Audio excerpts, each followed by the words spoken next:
Thanks. All right, I'll call the city council meeting on Tuesday, May 26th, 2026 to order. Grant Polson, city council. First up is the cell phone reminder. In case your cell phone is not already silenced, please silence your cell phone. First order of business is standard tradition here of the land acknowledgement. As we gather today, we respectfully acknowledge that the land on which the city of Hood River sits is the ancestral home of indigenous peoples. This includes the Nez Perce, Umatilla, Warm Springs, Yakima, and other tribes who stewarded this land for generations. We recognize the lasting impact of colonialism and commit to working together for a more and just sustainable future. Please rise for the Pledge of Allegiance. I pledge allegiance to the flag of the United States of America, to the republic for which it stands, one nation, under God, indivisible, with liberty and justice for all.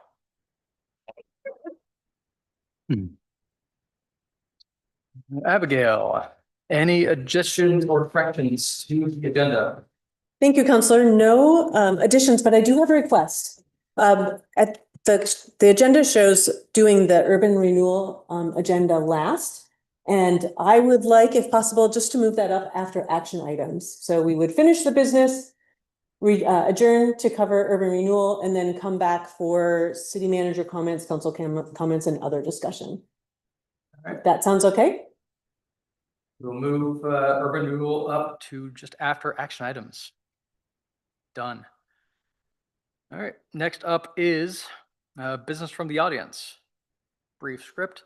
Now is the time for business from the audience. No person shall be disorderly, abusive, or disruptive during this time. There shall be no audience demonstrations such as applause, cheering, display, signs, or conduct disruptive, or conduct disruptive, period.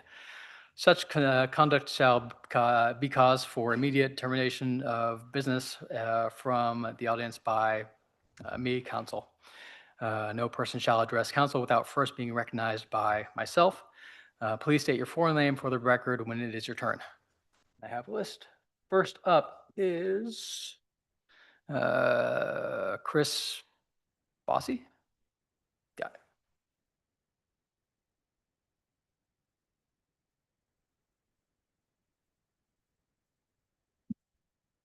There you go. Okay, my name's Chris Bossy. I own Mount Hood Barbecue here in town, and I'm a food truck. Along with the other food truck owners, we would like to revise the Hood River Municipal Code 5.07.050A4 for the use of tables along with our food truck.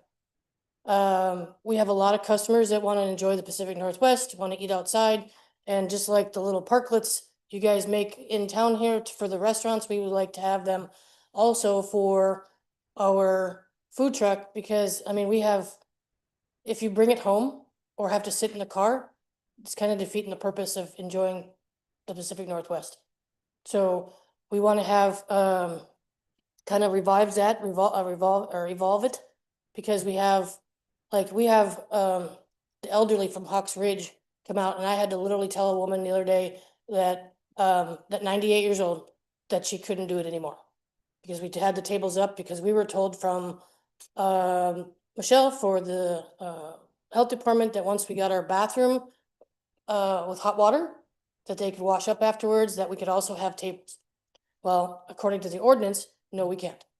So we got the table, we got the bathroom set up, we got everything done that we were supposed to, and then we could have shut it down. And made a lot of customers very angry and very sad and whatever, especially a 98-year-old person. So, like I said, our sales went up during that little time that we did have it. And like I said, we have the Dow's one, ordinance 8006-040, license for provisions, and just passed last September. And don't have to go with the Dow's, I understand that, but 1 or 2 tables per truck wouldn't hurt, and it'd be nice to have. That's all I got. Thanks. Yeah, thank you. Next up is Brad.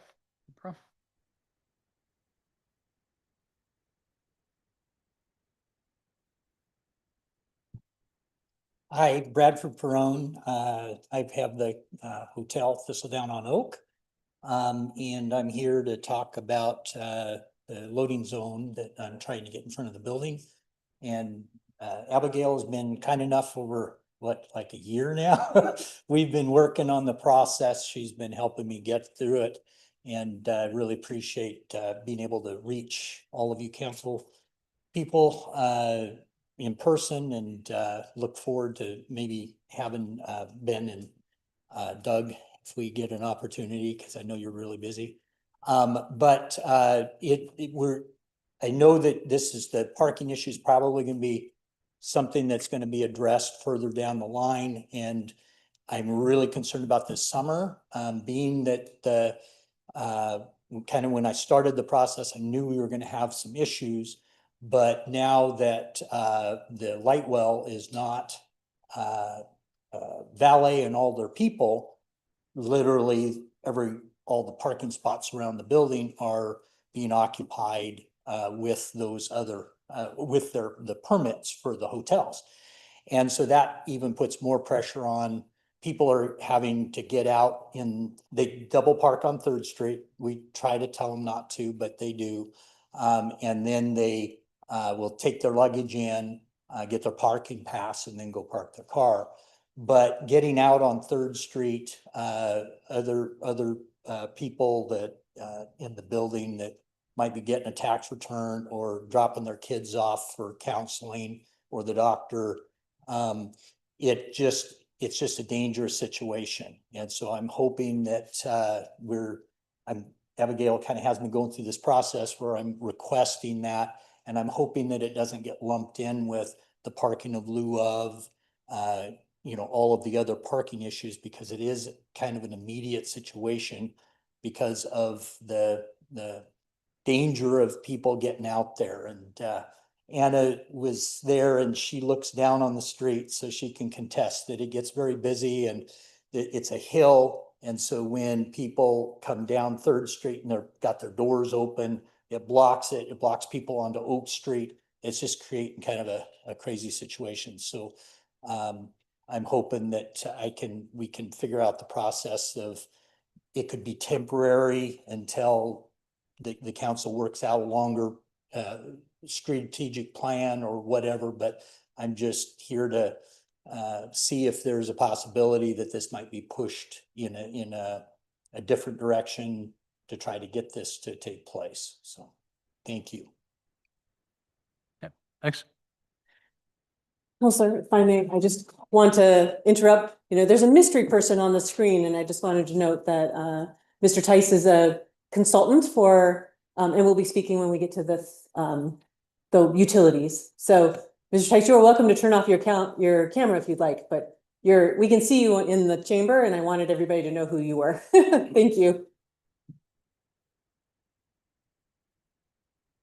Next up, I don't have a name. I just have Gustos Tacos.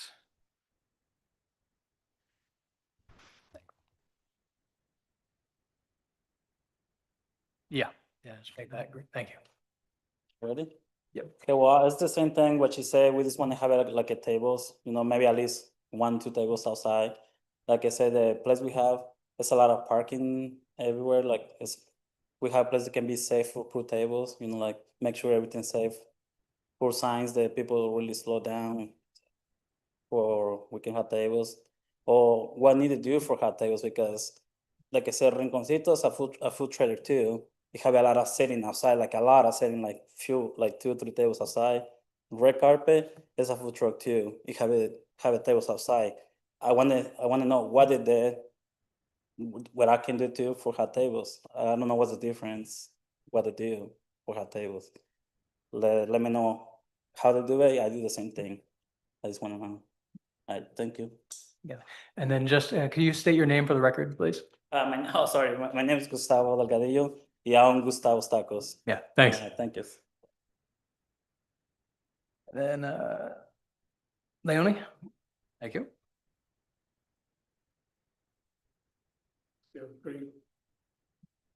Hello, my name is Leonie Montenegro. I am a friend and customer for Gustavo and Chris. And the reason I'm here is because I want to support them for they asking for having tables outside. I know that they are doing a lot of effort to have the business, and the people they are really happy with what they are doing. They're cooking really, really well. And also we have in the future the opportunity to develop the building for more food.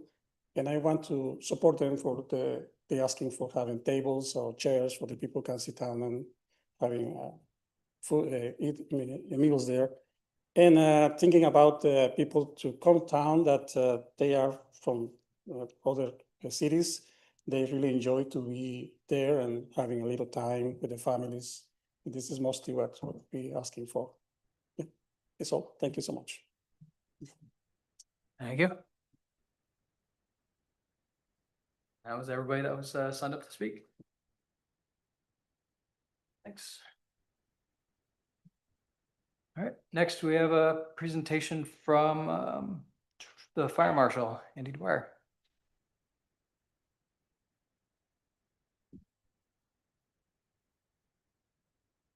Good evening, council members. I'm going to go ahead and let Katie Skakel introduce herself really quick.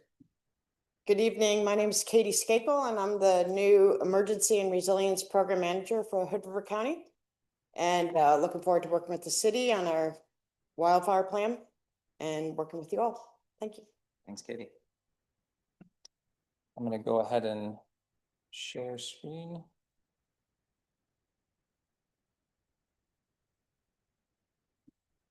Okay, I believe I'm sharing. It's not, well, I see it up here. Okay. Oh, here, click share. There we go. That should be. There we go. Okay. And if you have trouble with the mouse, use the arrows. Use the arrows. Okay. So. All right, thanks for having me. My name's Andy Dwyer. I'm a fire risk reduction specialist with the Oregon State Fire Marshal. I work in wildfire risk reduction across a service district. Statewide, it's known as District 8, and I serve in Hood River, Wasco, Sherman, Gillum, Morrow, and Umatilla counties. So a pretty wide range of area. I'm also the co-chair of the All Lands Partnership, the Hood River All Lands Partnership. So that is an all lands, all hands partnership of federal, state, tribal, local government, and nonprofit groups who have some land ownership or have constituents who own land within Hood River County. So that group has been established since around 2023. And they were instrumental in creating what Katie referred to as the plan, the Community Wildfire Protection Plan, or as we call it the acronym CWPP. Within that CWPP, there are priority areas that the past Hood River County Emergency Manager Charles Young worked with that All Lands group as a steering committee and identified quite a few areas that are high risk to wildfire ignitions. Mount Hood, just for context, is in the National Cohesive Strategy as one of the 21 mountains, National Forest mountains, that's identified as extreme or high risk of wildfire ignitions throughout the country. So there's a lot of values at risk with the Mount Hood forest conditions and the communities at risk that are kind of close proximity. That National Cohesive Strategy looks at landscape resiliency, so that would be like the forest side, and then safe and effective response, and then fire adapted communities or communities that are at risk for wildfire ignitions. So the Hood River All Lands group kind of worked with the city manager, or sorry, not the city manager, the emergency manager, to kind of list out those priority action items, and their goal is for forest health and to reduce the risk of wildfire. So that brings us to Indian Creek. Indian Creek is in that within the there's a bunch of different areas kind of identified, and so Indian Creek's one of the top areas. So when I took this position, I kind of walked through a bunch of areas with Charles as he was departing for Oregon Emergency Management. Now Katie's taken that position.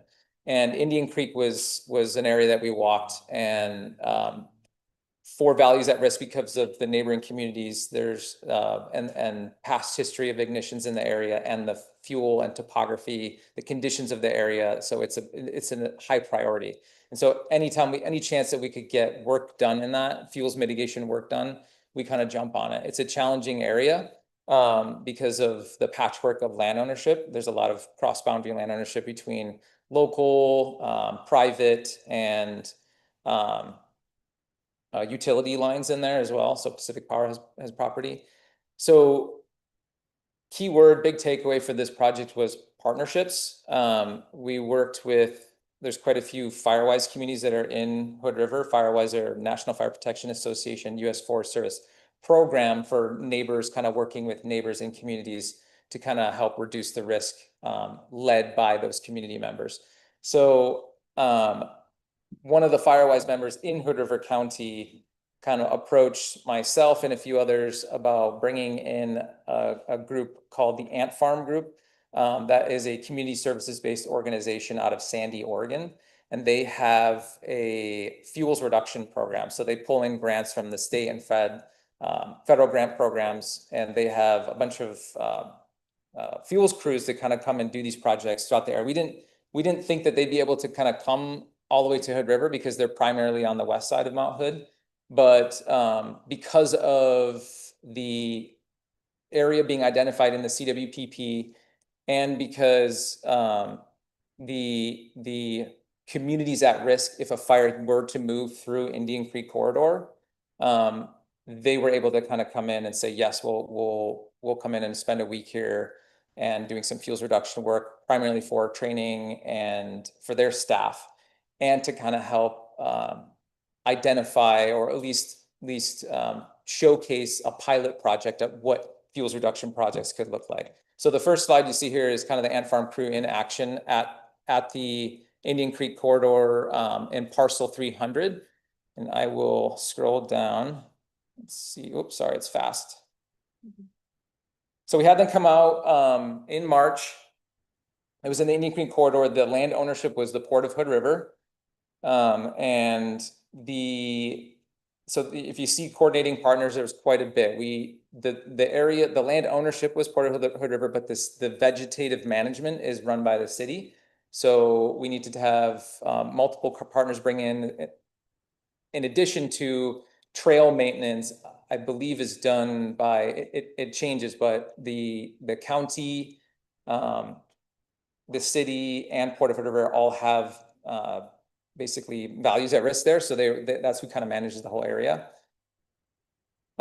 Briefly, just for the state fire marshals, when we look at these defensible space areas or these areas with a lot of high density communities, we're looking at what could cause ignitions within a structure. And the three primary mechanisms are direct flame contact, ember cast, or embers kind of landing within and around that home ignition zone, which is about 100 feet. So the home ignition zone is 100 feet out from the primary structure.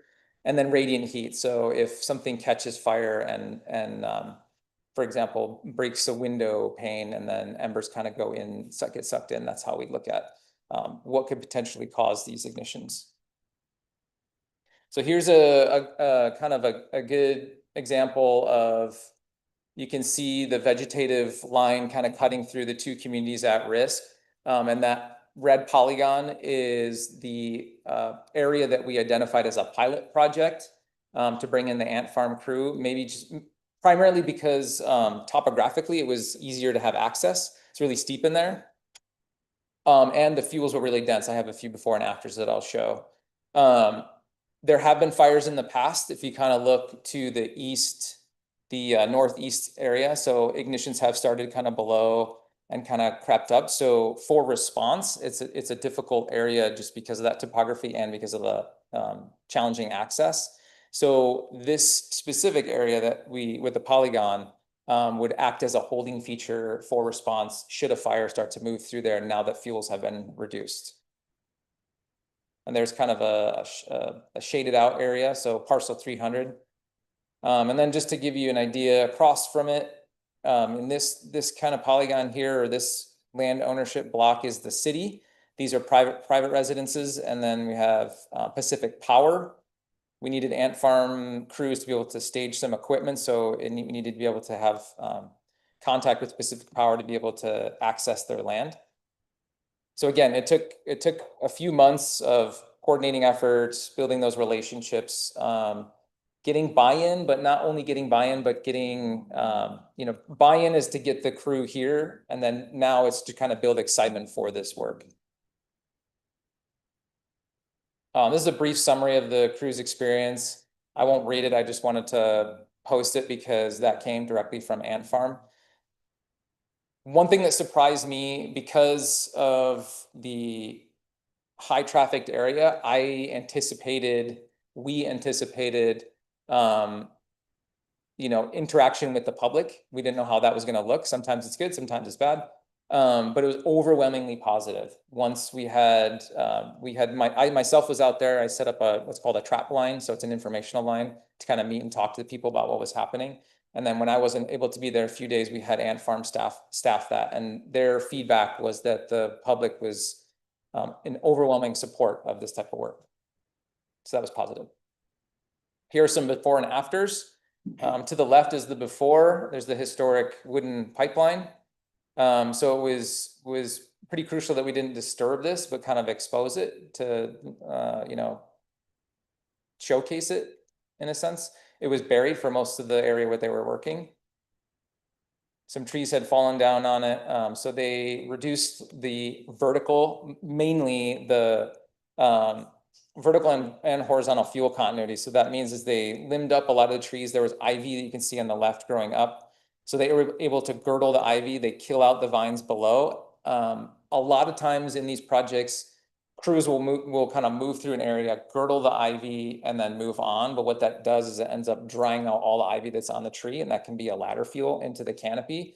So because Ant Farm has a highly skilled technical crew, they did some tree climbing and were able to kind of remove all that ivy. As you can see here, ivy on the left, and then all that removed, and then they kind of they dropped all that ladder fuel that could, if a fire were to move through. Picture embers kind of landing in that dry leaf litter, so that there were some areas that it was like 3 to 4 feet deep. So if an ember lands in that, ignites, carries the fuel into the shrubs, into the canopy, that's what could eventually carry it into the neighboring communities. So they were able to kind of drop a lot of that. They spent about 4 days in this area, so roughly an acre.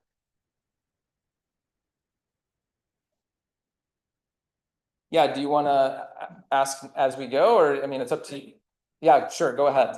Just a quick question of how often do you recommend this kind of work be done? Because it looks really good. Yeah, a good question. And maintenance is a huge topic. It's great to kind of have an initial fuels reduction project, but then that maintenance period is pretty crucial, and it depends on the fuel type, vegetation. In here, you could re-enter 3 to 5 years, and kind of just to keep that for here specifically, because you had a lot of ivy and invasive species. So keeping that weed pressure down, early applications to kind of hit it hard, and then over time it starts to get longer and longer. Part of my work prior to the state fire marshals, I did restoration work and fuels reduction, and it really was about that first initial phase, that first project phase, we were getting rid of a lot of fuels, and then 3 to 5 years is called the establishment period. So we would re-enter every year within 3 years to kind of keep all those weeds from coming back pretty prolifically. And then over time, it starts to get, your entry levels start to get lower and lower. That's a great question. So to answer your question, it does depend. But typically 5 years is what we'd like to see. That way it's not like forgetting about it 10 years, and this can happen often. I'm not saying on these properties, but I used to do, for Oregon Department of Forestry, I was a community wildfire forester and did fuels prescriptions for forest land. And if you wait 10 years, especially in Hood River where there's some precipitation, it can grow back and you're kind of starting over again. So having a maintenance period or some sort of funding mechanism to have maintenance re-enter these areas is really crucial. Some more before and afters. This one specifically, what was interesting is the acoustics opened up. So if you stand up on the hill here, the river was actually kind of muddled a little bit, but after the fuels reduction project, it was you could hear it a lot better. So it was kind of neat. So this is an example of the trap line we set up. So we just set up information. We were trying to we're working on getting the what's it called, the Heights, that neighborhood, a Firewise community. Firewise can have a minimum of 8 residents up to 2,500. So we have a polygon drawn around that entire community. It looks like a goose, so we call it the goose. So we were trying to gather interest and hand out information about local folks who are using the trail to get involved in that Firewise establishment. Katie Skakel had just recently gotten the position and came out to visit. That was great to see Katie and see some of the work, what this fuels reduction work looks like on the ground. And I'll kind of stress it again, it's that relationship building that's the most important way to move these types of projects and fire risk reduction work forward. Katie is now working on some grants to get Ant Farm or other crews to re-enter, because the neighboring communities or the neighboring households that saw this type of work liked it so much that they want to have that work. Ant Farm is willing to come back. But we're being somewhat strategic on where we're placing them, because they are offering us a free service through their grant program. They have those grants till 2027. So we're working with county, city on where are those priority areas that we'll have them come back next. But if we can get grants or some sort of funding, durable funding to come in and start kind of spreading out and sell that quarter of all that vegetation to kind of start reducing that fuel load, or have even trainings for the current people who do that, just to kind of start getting those fuel pressures down, it would go a long way. Andy, could you take a minute and just explain what a Firewise group is and who attends and what they do? Yeah, so briefly, Firewise, again, it's a program that's through the National Fire Protection Association and the U.S. Forest Service. They came together to kind of figure out how are we going to address this wildfire crisis. And they kind of leave the program up to the states to delegate that work. So Oregon Department of Forestry is the lead for the state that runs Firewise program. But it's really neighbors helping neighbors. It's not for the state agency or federal agency to kind of govern how that work is. We just guide these groups to get them communicating, talking together. You need 8 households or 8 residents to come together to say, yes, we want to go seek Firewise recognition. It is $25 per resident a year, or 1 hour of volunteer time to work on mitigations type stuff. A lot of times it's clearing leaf or litter deposition around the house, screening vents with proper screening. It can be simple stuff like that, or it can be somewhat advanced. What Firewise has done specifically in Hood River is it allowed for an established, recognized Firewise community, Hess Road in Upper Valley, to seek grants. They got a state fire marshal grant for, I think it was $75,000, to do a bunch of fuels reduction, roadside fuel breaks, egress, ingress work within their community. They were so proficient at it that they had a surplus and able to give $7,500 to the neighboring Firewise community. So it was a really successful project. And this is how a lot of home ignition zone mitigation work, we believe, is going to move forward, is through neighbors kind of working with neighbors and a ground up approach, kind of understanding what the local need is, a pulse check on where they're at with wildfire, and meet them where they're at. Thanks, good question, Abigail, thank you. So I just added this bonus in. With communicating with Pacific Power, they were able to bring out their remote controlled masticator. So they have crews that they contract out with the city, and they bring out and they masticated, I think it was 10 feet off center line of their poles. So they went and cleared through in close proximity to where the Ant Farm crew were working. So that's kind of the strategic approach we're looking for. Cross-boundary work, right, where it can kind of tie in. These features will help trip or slow down if a wildfire were to ever move through that area. These fuels reduction projects allow those fuel breaks, as you can see here under the pole lines, that fire to kind of slow down and then allow for the response folks Chief Rogers is here with Hood River Fire. Thanks for being here to kind of come in and do initial attack on those fires. So when it's in close proximity to urban areas, these are really crucial spots to be able to get this work done. I think that's it. Questions? I just Yeah. wanted to mention that we are interviewing this week for what's referred to as a wildfire mitigation coordinator for the county and cities to pursue Firewise neighborhoods. The person will be going out working with city neighborhoods, county neighborhoods. It's a 5-year BLM grant funded position. There's a lot of interest in the city. We at All Lands put together a talk at the Art Center, and there's over 140 people there. So, you know, people are aware and they're very interested in this, and it's really implementation time. So we're excited to get a person working with our community on this. Yeah, and that person, the hope is that person works closely with the All Lands group. Right now, that group has I'd say regional people kind of leading it, myself included. But if we can have new leadership over time that's more localized, that's kind of what these All Lands partnerships, that's when they really start to take off, is when we have local leaders that are involved in it. And then they can have direct contact to what the citizens in the area, their needs are, and understand the community wildfire protection plans, update those consistently so that they can inform us and we can help support them. That's kind of why those All Lands partnerships work really well. Thanks, everybody, for filling in. Sorry I'm late. I was stuck on the bridge.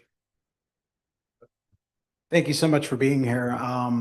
It's really interesting. I live about a block and a half away from where you were situated. I was gone for the week for work. I came back and I was like, what happened here? Right. I imagine where you were situated, you got to meet the dogs that were on the roof over there. Possibly there's a local 3 or 4 dogs that hang out right about there on their roof and kind of, you know. Is that the drink- trailhead? Yeah. Oh, yeah. okay. Yeah. Oh, yeah. Yep, great. But yeah, super encouraging. I mean, there's a lot of residents in that area that have come to us before to speak to us about their concerns. The retired former chief Damien had been looking into grants and really coming up short for what we could do with Indian Creek. So this is encouraging to hear that there's ways to do this, even though it be a pilot for now. In these high risk areas, and sounds like there's a couple more things that are coming. Is there anything that we can do as the city to be able to work with you more, to be able to identify these types of grants, or bolster your support for these types of grants? Yeah, and we've had participation within those All Lands partnerships. They meet twice a year, but there are like subcommittees. There's one that's a community wildfire protection one. There is a engagement and education committee. And then there's a fuels committee, and those are kind of,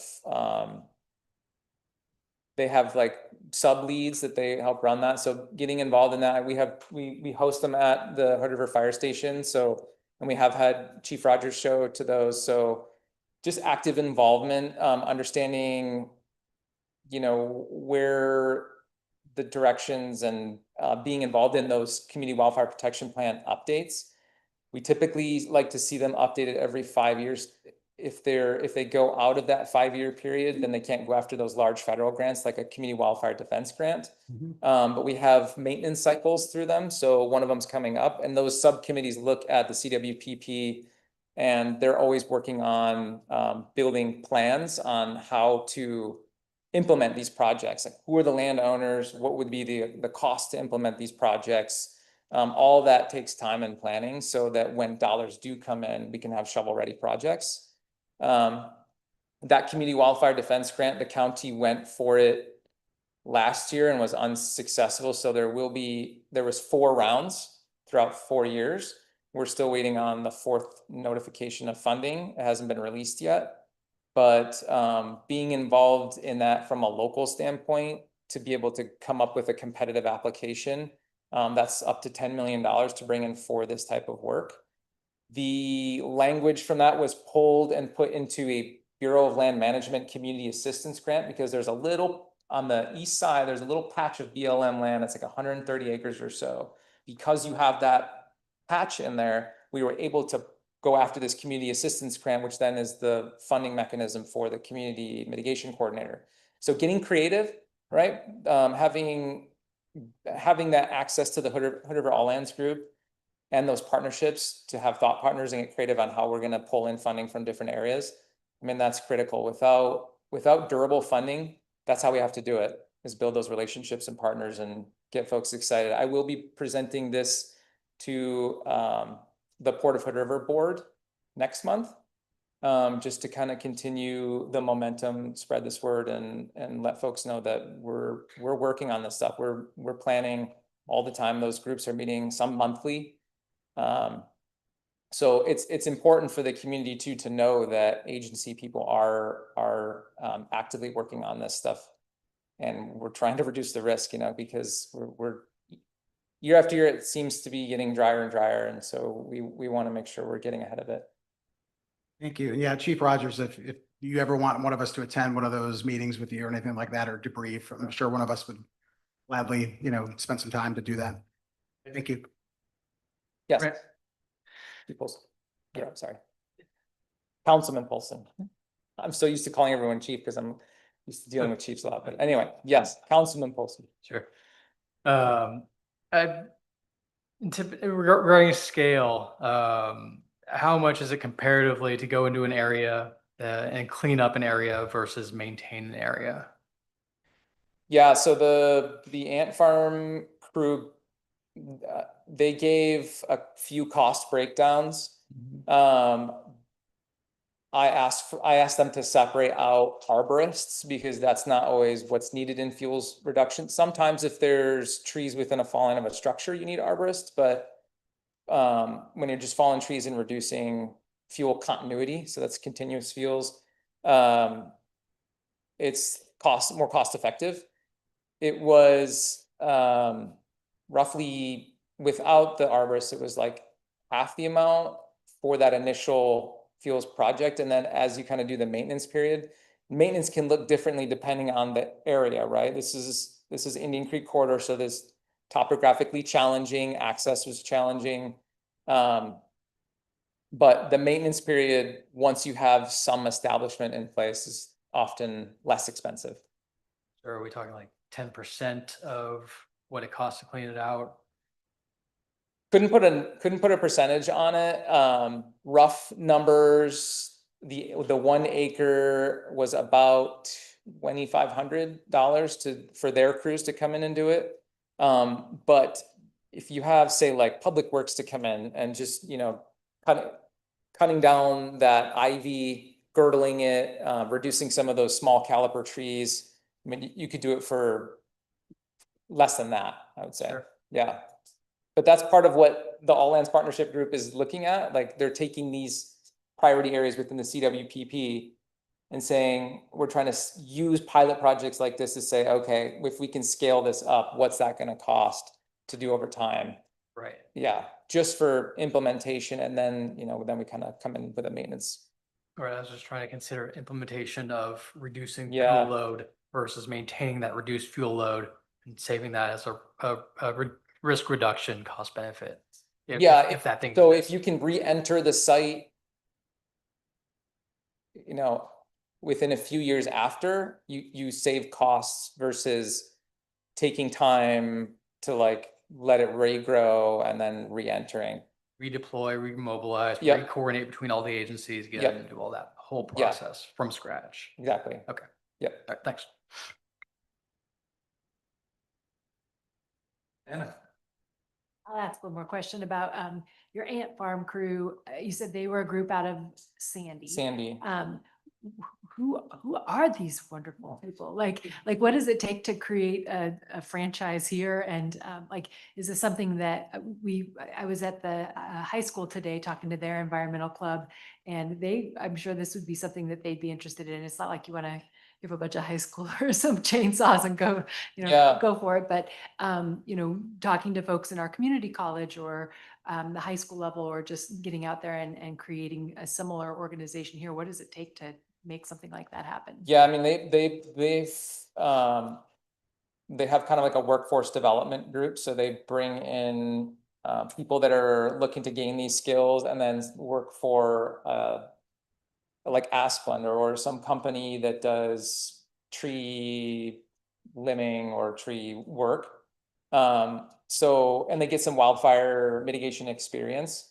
So it, you know, I can't answer for them what it took to get them lifted up, but it typically takes, you know, a funding mechanism.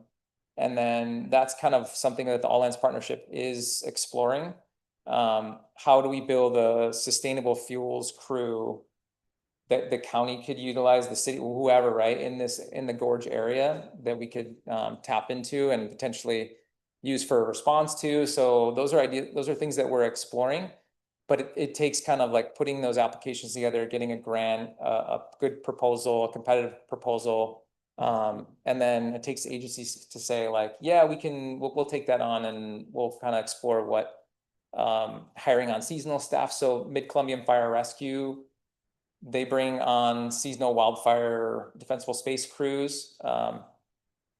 They have had grants through Oregon State Fire Marshal. They also have were successful in the community wildfire defense grant, 5.9 million. So they are able to hire seasonal fuels crews to come in through Mid-Columbian Fire Rescue. And then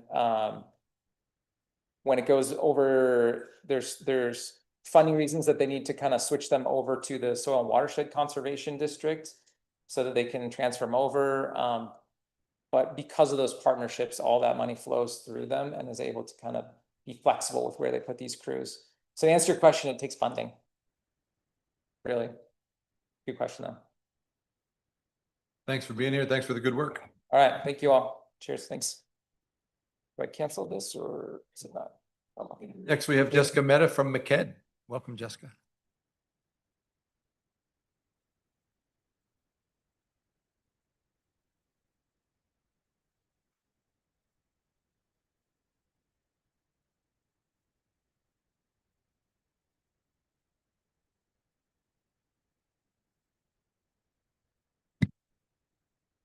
Thank you so much, City Council, for letting me be here today to give you an update. It's been about a year.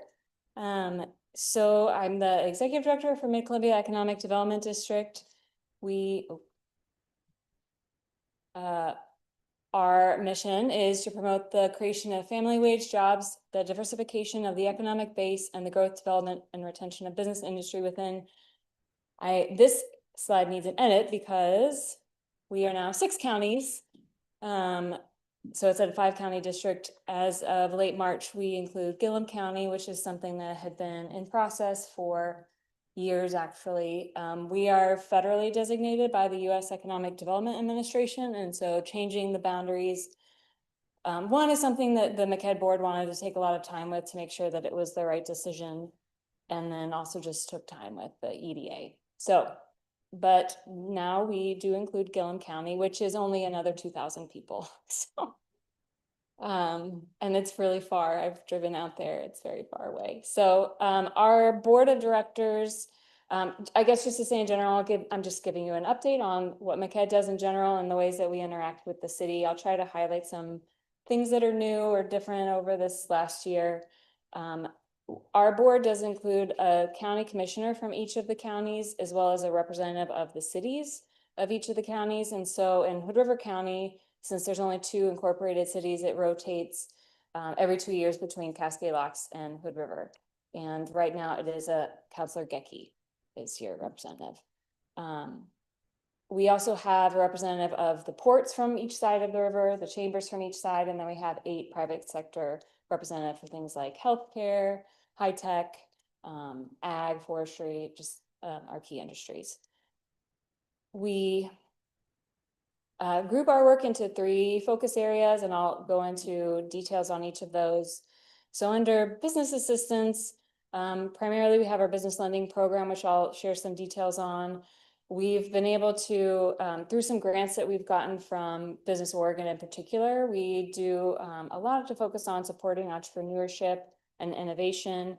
We have a very fun event on Thursday called the Gorge Pitch Fest. This will be our 3rd or 4th one. It's at the Granada and the Dows, and we do provide dinner for free, which I believe is from Lake Tahoe. So it's, it's going to be good. So if you want to go, you can still register. And there'll be about, I think there's 5 businesses that are pitching to a panel of judges, so kind of like Shark Tank. And they'll walk away with a grant that we've raised from local sponsorship. So it's just a great opportunity to invest in the local community. We do monthly, what we call Hub Talk events, to bring entrepreneurs and innovators together to just kind of learn and grow together. We, on the business lending side, so that's where we are able to step in and support businesses that are not able to qualify for a commercial bank loan for one reason or the other. We're there to help them get their feet under them, show that they can be successful, and then graduate to commercial lending.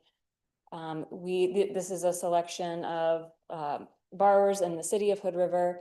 We also have a little bit of money for what we call attainable housing, so up to 120% of area median income, and the Leeward apartments shown here are one of those that we have. And we're actually about to just push out a press release to remind folks that we do have these funds available, and reminding them that they could be partnered with your urban renewal incentive for modest income housing.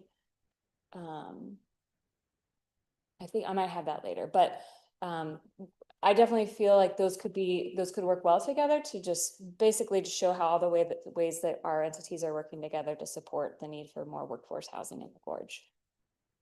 So our business lending program has existed since 1980. So you can see we've given out 24.3 million. So as folks pay us off, then we're able to loan those dollars back out. We have a microloan program, so up to $40,000, where you don't have to have full collateralization. We really pushed that starting in 2021. That's been a very popular program. We did some analysis last year and saw that we were really promoting that as something, especially for women and minority-owned businesses. And we do have about 75% of the microloans are women and minority-owned. Our full lending portfolio, so larger loans included, is still more than 50% women and minority-owned. We actually operate 3 different lending boards. The only difference in them is the geography of where they lend. So under technical assistance, this second bucket, this is kind of where we are able to have professionals, economic development staff that can do whatever you need to help keep you going. We especially fill in a lot for our smaller cities, special districts. Hood River, of course, is our second largest city within our district and has a lot of staff compared to folks that have 1.5 or just a half of an FTE, but they still have a water system that has a well that's failing, and now what? And so that's where we can step in and help support with that. We can do grant writing once you get the grant administration. Under this, and this, so this, the pictures here, the Lyle Market, we helped with grant administration for a Washington Department of Commerce grant to put in an EV charger, a couple commercial EV charging stations there. And then this is the city of Cascade Locks a few years ago replaced their wastewater treatment plant. So some of the ways that we have been supporting the city, or I would say not necessarily the city itself, but within the city of Hood River, we helped work to write the grant, a Housing Infrastructure Support Fund grant that benefited Big River Community Land Trust for their parking study or their transportation study for the property, the larger property that they're working on. Of course, I know you hear regularly from the Hood River County Energy Council as an example of it's a project that the county and partners started and then said, now what? MCED, would you help continue to run this program? And so we said yes. And so for years now, we've been keeping that plan going and helping move those projects forward. We more recently have been supporting the Area Commission on Transportation, the Hood River County members, which includes Councilor Paulson, to just make sure that we're well coordinated in terms of how we're advocating for Hood River County projects with ODOT's Region 1 Area Commission on Transportation. Kathy Fitzpatrick on my team, hopefully you all know she does a lot with safe routes to schools and active transportation. She pointed out, I was asking her for some examples, and she pointed out all the work that she had been doing to try to make sure that pedestrian and bike routes to get onto the new bridge make sense. And so that's just one example. She also has been doing a lot to support Columbia Area Transit with some of their construction projects that they're working on. So she's helping, write the RFPs and help push out, procurement information and make sure that they're following all the rules. So. On the third bucket, we call regional coordination, and that's where if there's an issue that's affecting more than one jurisdiction, how can we bring people together to help solve it? On one example, this is our Brownfields grant, which Abigail has been serving on our team for that. So we have an EPA grant of $1 million that can help people determine if they have contamination on their properties, which can even just be lead paint, asbestos. It doesn't have to be a leaking underground storage tank. And so for free, we're able to just help people decide if they, or determine if there is any contamination on their property and make a plan of what to do, how to fix that. It doesn't actually fund fixing it. And I'll just point out, we do still have some funds available. We've been able to support quite a few projects within the city of Hood River. If you do go through that process, you aren't forced to clean up. So just to say it's not a terrifying thing where now somebody's going to knock on your door and say you have to clean up the property. That is not the case. On the transportation, some of the regional coordination that we do, this is where we actually manage gorgetransit.com and help bring the 6 county transit providers together to make sure that our services are working well together. We do operate the Link Public Transit in Wasco County, but that's something we've only been doing since 2018. And meanwhile, we've helped encourage things like the Gorge Pass and marketing and travel training to encourage people and teach them how to use the transit system. On the terms of regional economic development planning, kind of the core of what we do through our relationship with the EDA is what we call the CEDS, the Comprehensive Economic Development Strategy. So every 5 years, we have a large region-wide process to update the Comprehensive Economic Development Strategy and set that vision for where are we and where do we want to go over the next 5 years. As you can probably see from the dates on this, we're about to start the process for our next big 5-year update. I do have a draft schedule here. We're hoping to have our first kickoff meeting in July. I think it'll probably be in Skamania County, hopefully. So I'm hoping very soon and definitely within the next week to have some announcement of, mark your calendar, reserve your seat right now. So these will be, that's usually a 2-hour session that all of you are invited to. I'm hoping that they really build on each other. And so we're hoping that the more people can participate throughout the series. Each session will include an opportunity for the partners within that county to really kind of ground you in what does the economy of Hood River County or Skamania County really look like. And then ends with an optional industry tour. And those are always so fun. One of the most fun things that we ever get to do is tour a facility like Cardinal Glass or Freem so anyway, that's in the works and we'll have that, hoping that you can all participate. One of our large annual events we do is called the Economic Symposium. And that's the first Friday in November. This year we'll be kind of using the CEDS process as part of that event to feed the vision and goals section of the CEDS. Every year we do update an appendix in the CEDS that has your key priority infrastructure projects. And that is a process. So hopefully you've heard about that, where we work with your staff to really say, what are the infrastructure projects you're hoping to move forward in the next year with grant applications or legislative advocacy. And we make sure that those are on our prioritized list as a way to show how important they are to the region. And it can be very useful. In some cases, it's actually required to be on that list for an EDA grant, for example. I was going to point out, so this is actually the list from March of 2026 that the MCED board adopts. So we receive a top 10 project list from each county, usually a top 10. This year, the Hood River County list had 12 or 13 projects. There was just so many. And from there, we come up with a list of key Oregon side and a key Washington side projects. On our regional list this year, we have 11. So just say you can be flexible.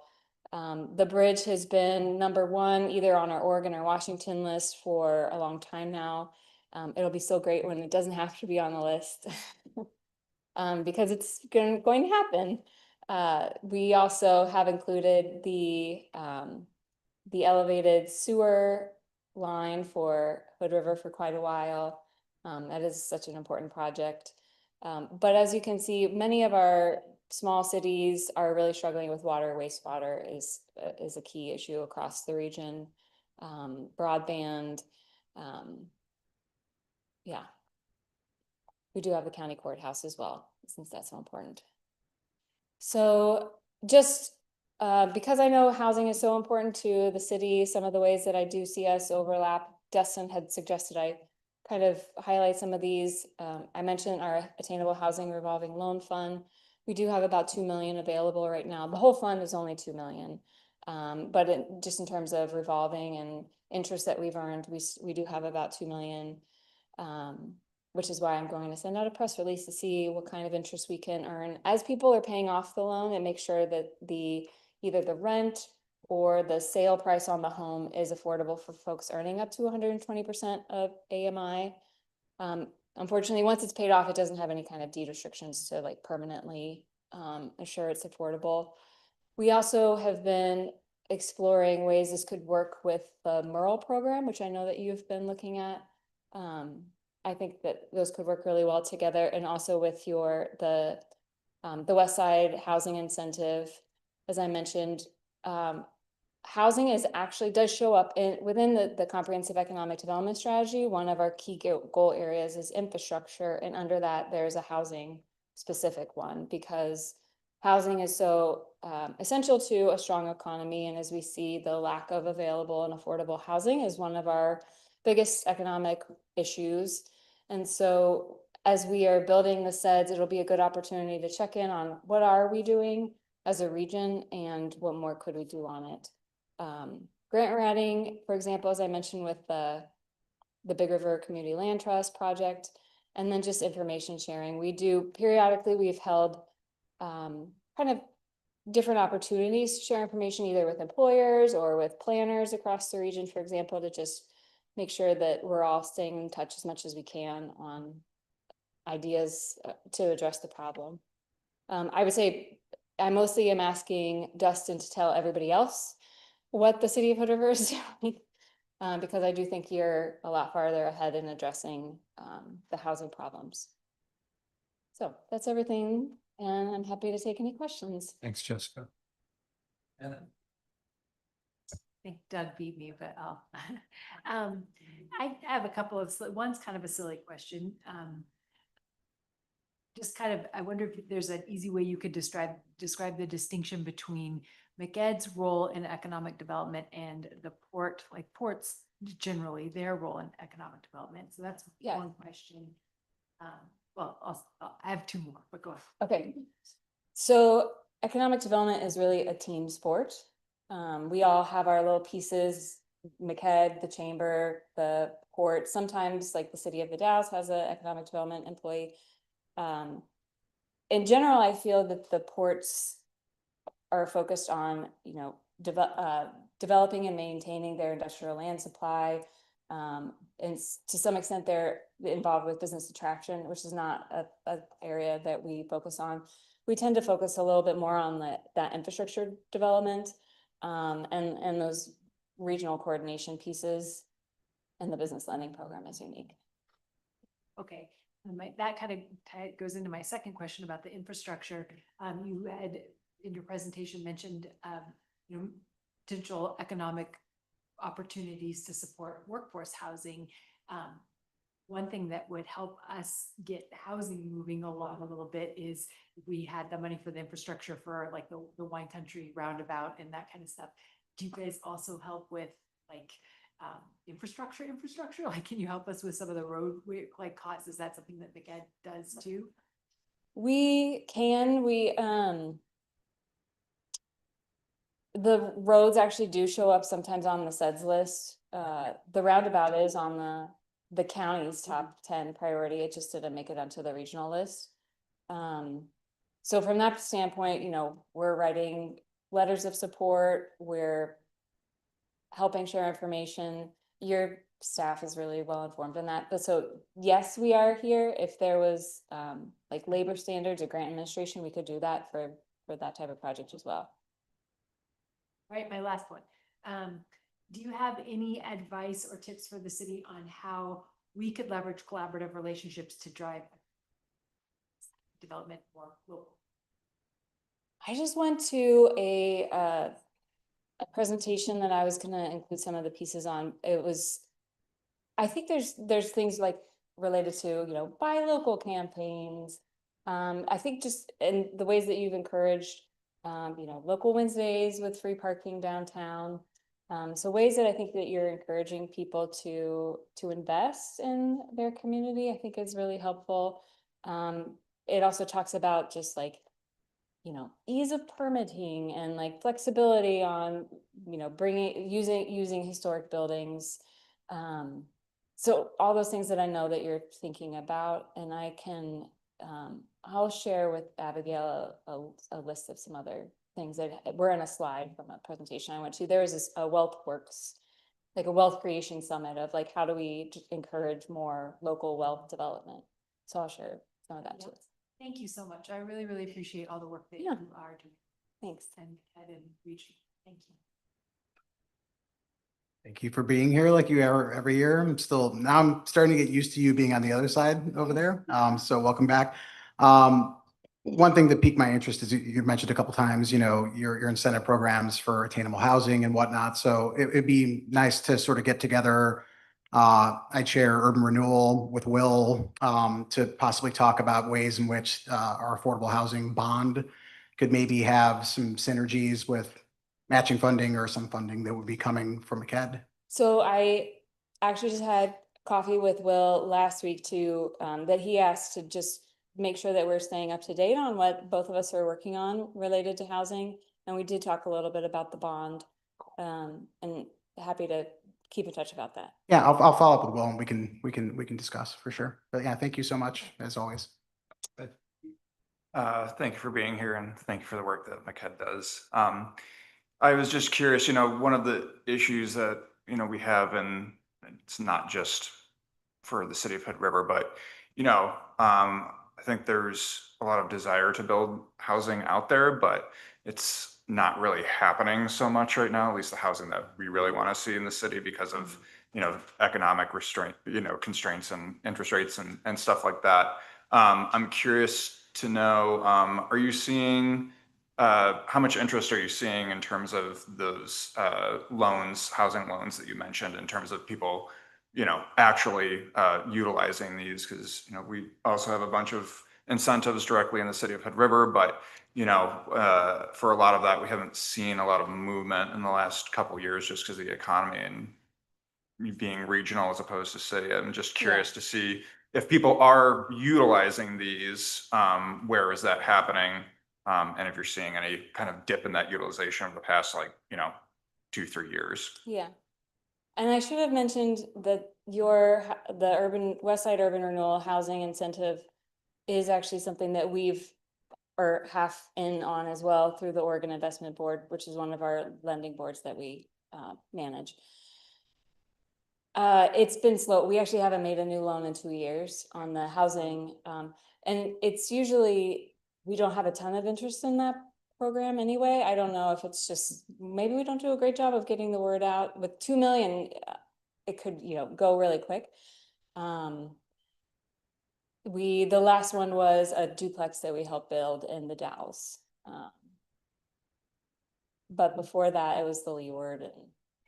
And so it's been really slow. I know the Dalles also has, I haven't heard it more recently, but at least a year ago, it was, if you look at the number of units that they had permitted versus what had been constructed, it was drastically different. I think that's also somewhat true in Hood River as well. It's just been slow. Very true, yeah. Yeah. Anything else for our colleague? Thanks again for the great work, great report. Thank you. Thanks for your Well, time. That takes us to our public hearing. Am I right, Abigail? I'm going to read the script. This is a public hearing relating to Resolution 2026-10, adopting a new monthly rate schedule for water, sewer, and stormwater utility customers of the city of Hood River for the 27 fiscal year. Let me begin with a description of tonight's hearing. First, staff will provide an overview of the water, sewer, and stormwater utility fee schedule. Then we will take public testimony. And finally, we will close the hearing, deliberate, and render a decision on the proposed resolution. Final adoption may occur in the regular portion of tonight's meeting. That's the procedural introduction. If anyone has any questions about the process as we go forward, feel free to raise your hand and ask them during the public testimony portion of the hearing. A quorum of the council is indeed present. Do any councilors have any conflicts of interest to disclose in this matter? All right, we'll hear from staff. Chris. Thank you, Mayor and Council. So the FCS had previously prepared a 5-year rate study that provided the basis for the water, sewer, and stormwater rates through this current fiscal year, which was the last year of that rate study. The new budget does provide for a consolidated long-term rate study, which would be effective for fiscal 2028, but that does require a 1-year rate, the 1-year rates be established for fiscal 27.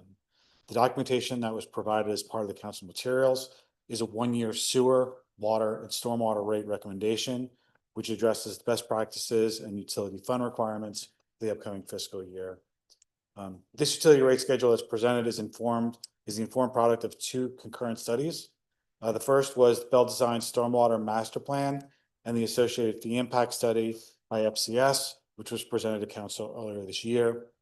And then the Oregon Association of Water Utilities, OAWU, provided consulting services with City of Hood River as a member organization and a associated rate study. And I want to thank Tim Tice, who was on screen previously at OAWU for his assistance and direction on that study, and as well as Haley Ellett within our Public Works group. Thank you to both of you. So each utility rate for each fund is a function of a similar methodology in the packet that was associated with this resolution. So there's a discussion of the existing rate structure and the current revenues. There is the fiscal 2027 budgetary fund requirements. And then finally, there's the proposed rates and then the anticipated revenues.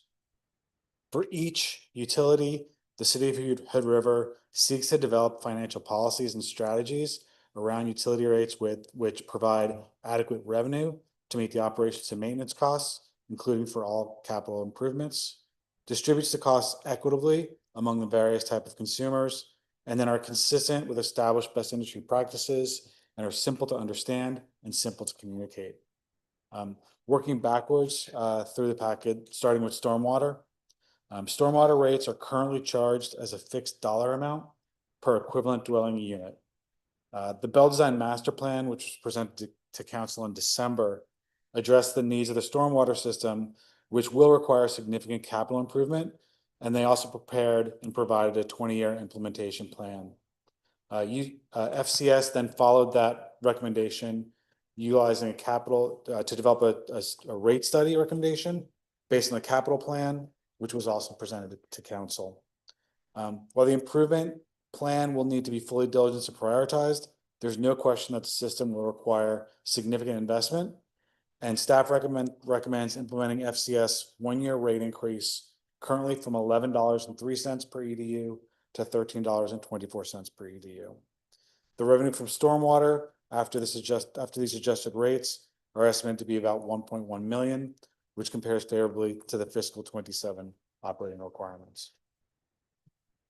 On the sewer side, the city currently services just under 4,000 sewer customers, both inside and outside of city boundaries. User rates are a combination of a base rate based on meter size, and a commodity rate based on volume and a user class or sewage strength. There is no commodity rate charge associated with residential use, as residential users only pay a base rate. Sewer rates currently do make a distinction between users inside and outside of city limits, with outside of city limit customers paying rates that are a 25% premium to those inside of the users, or 1.25 multiple.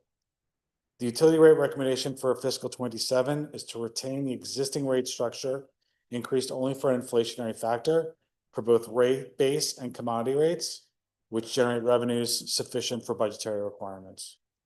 The other distinction is that OAWU identifies a CPI specific to water and wastewater maintenance, which has averaged about 4.26% over the last 4 years.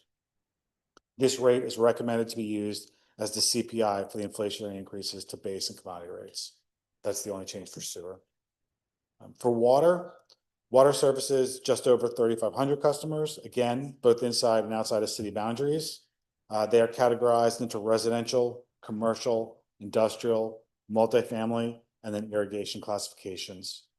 Similar to sewer, your user rates are a combination of a base rate of meter size and a commodity rate based on volume and a user category. The residential user base rate currently includes a usage allowance, which is 5,000 gallons per month, with water above the allowance charged at the residential commodity rate. The recommendations for the water fees include a base rate and commodity adjustments, as well as implementing a rate distinction between inside city and outside city limits, similar to that exists for sewer, and an adjustment to the residential allowance. For base rate inflationary increases, again, staff recommends the CPI for water and wastewater maintenance, which is 4.26% for all users except for residential users. For residential users, staff is recommending reducing the allowance from 5,000 gallons a month to 3,000 gallons a month. Based on statistics, 50% of all residential users only use 3,000 gallons a month at any given year. And 80% of users only exceed 3,000 gallons during the irrigation months. The average residential user uses about 6.36 thousand gallons per month. So the reduction in this commodity, one is a conservation sort of initiative, as well as recognizing that water usage generally is above 3,000 gallons a month during the irrigation months, and so it is more of an elective use than that of necessity. Outside of city limits, base rates currently make no distinction, between inside and outside. We're looking to extend the same methodology in sewer with an outside of city limits base rate and recommending a 1.2 times multiple to the associated inside rate cost. Outside city limit costs are higher for servicing and supply as the infrastructure is generally older, service distances are greater, and more costly on maintenance costs. Lastly, commodity rates are adjusted by user class to reflect the overall water delivery costs. Combined, these changes are anticipated to provide $3.9 million in total water revenues, which compare favorably with the fiscal 27 budget. Lastly, the memorandum looks at affordability and comparables. The average residential water bill increases from $47.29 to $54.45 per month, and the average sewer bill increases from $67.68 per month to $70.56, which remains well within comparables for water and sewer, both regionally and for municipalities of similar sizes. And affordability analysis was provided for both water and sewer combined, and it was done to the 60% of AMI, which equates to the utility assistance income level in order to test affordability. In both instances, utility rates remain affordable to the average residential user under each measurement. Staff presents the complete rate schedule as Exhibit A to the materials and as Exhibit A to Resolution 2026-10. and recommends adoption for the 2026-2027 fiscal year. Thank you, Chris. Thanks. Do any counselors have questions of staff before we take testimony? Hearing none. Jen, has anyone signed up to speak on this topic? No one has. Is there anyone in the room who wishes to speak to this topic? It appears no. I will now close the public hearing and open council deliberation. Anna. I just want to say that Chris took some time to explain this to me last Thursday, and I really appreciated him walking me through this so that we could have a informed discussion or decision about it tonight. And just based on what he explained to me, what you just read, it still sounds kind of complicated, but at the end of the day, I think that while it's a difficult time to raise costs, it's a reality of our environment of things cost more. And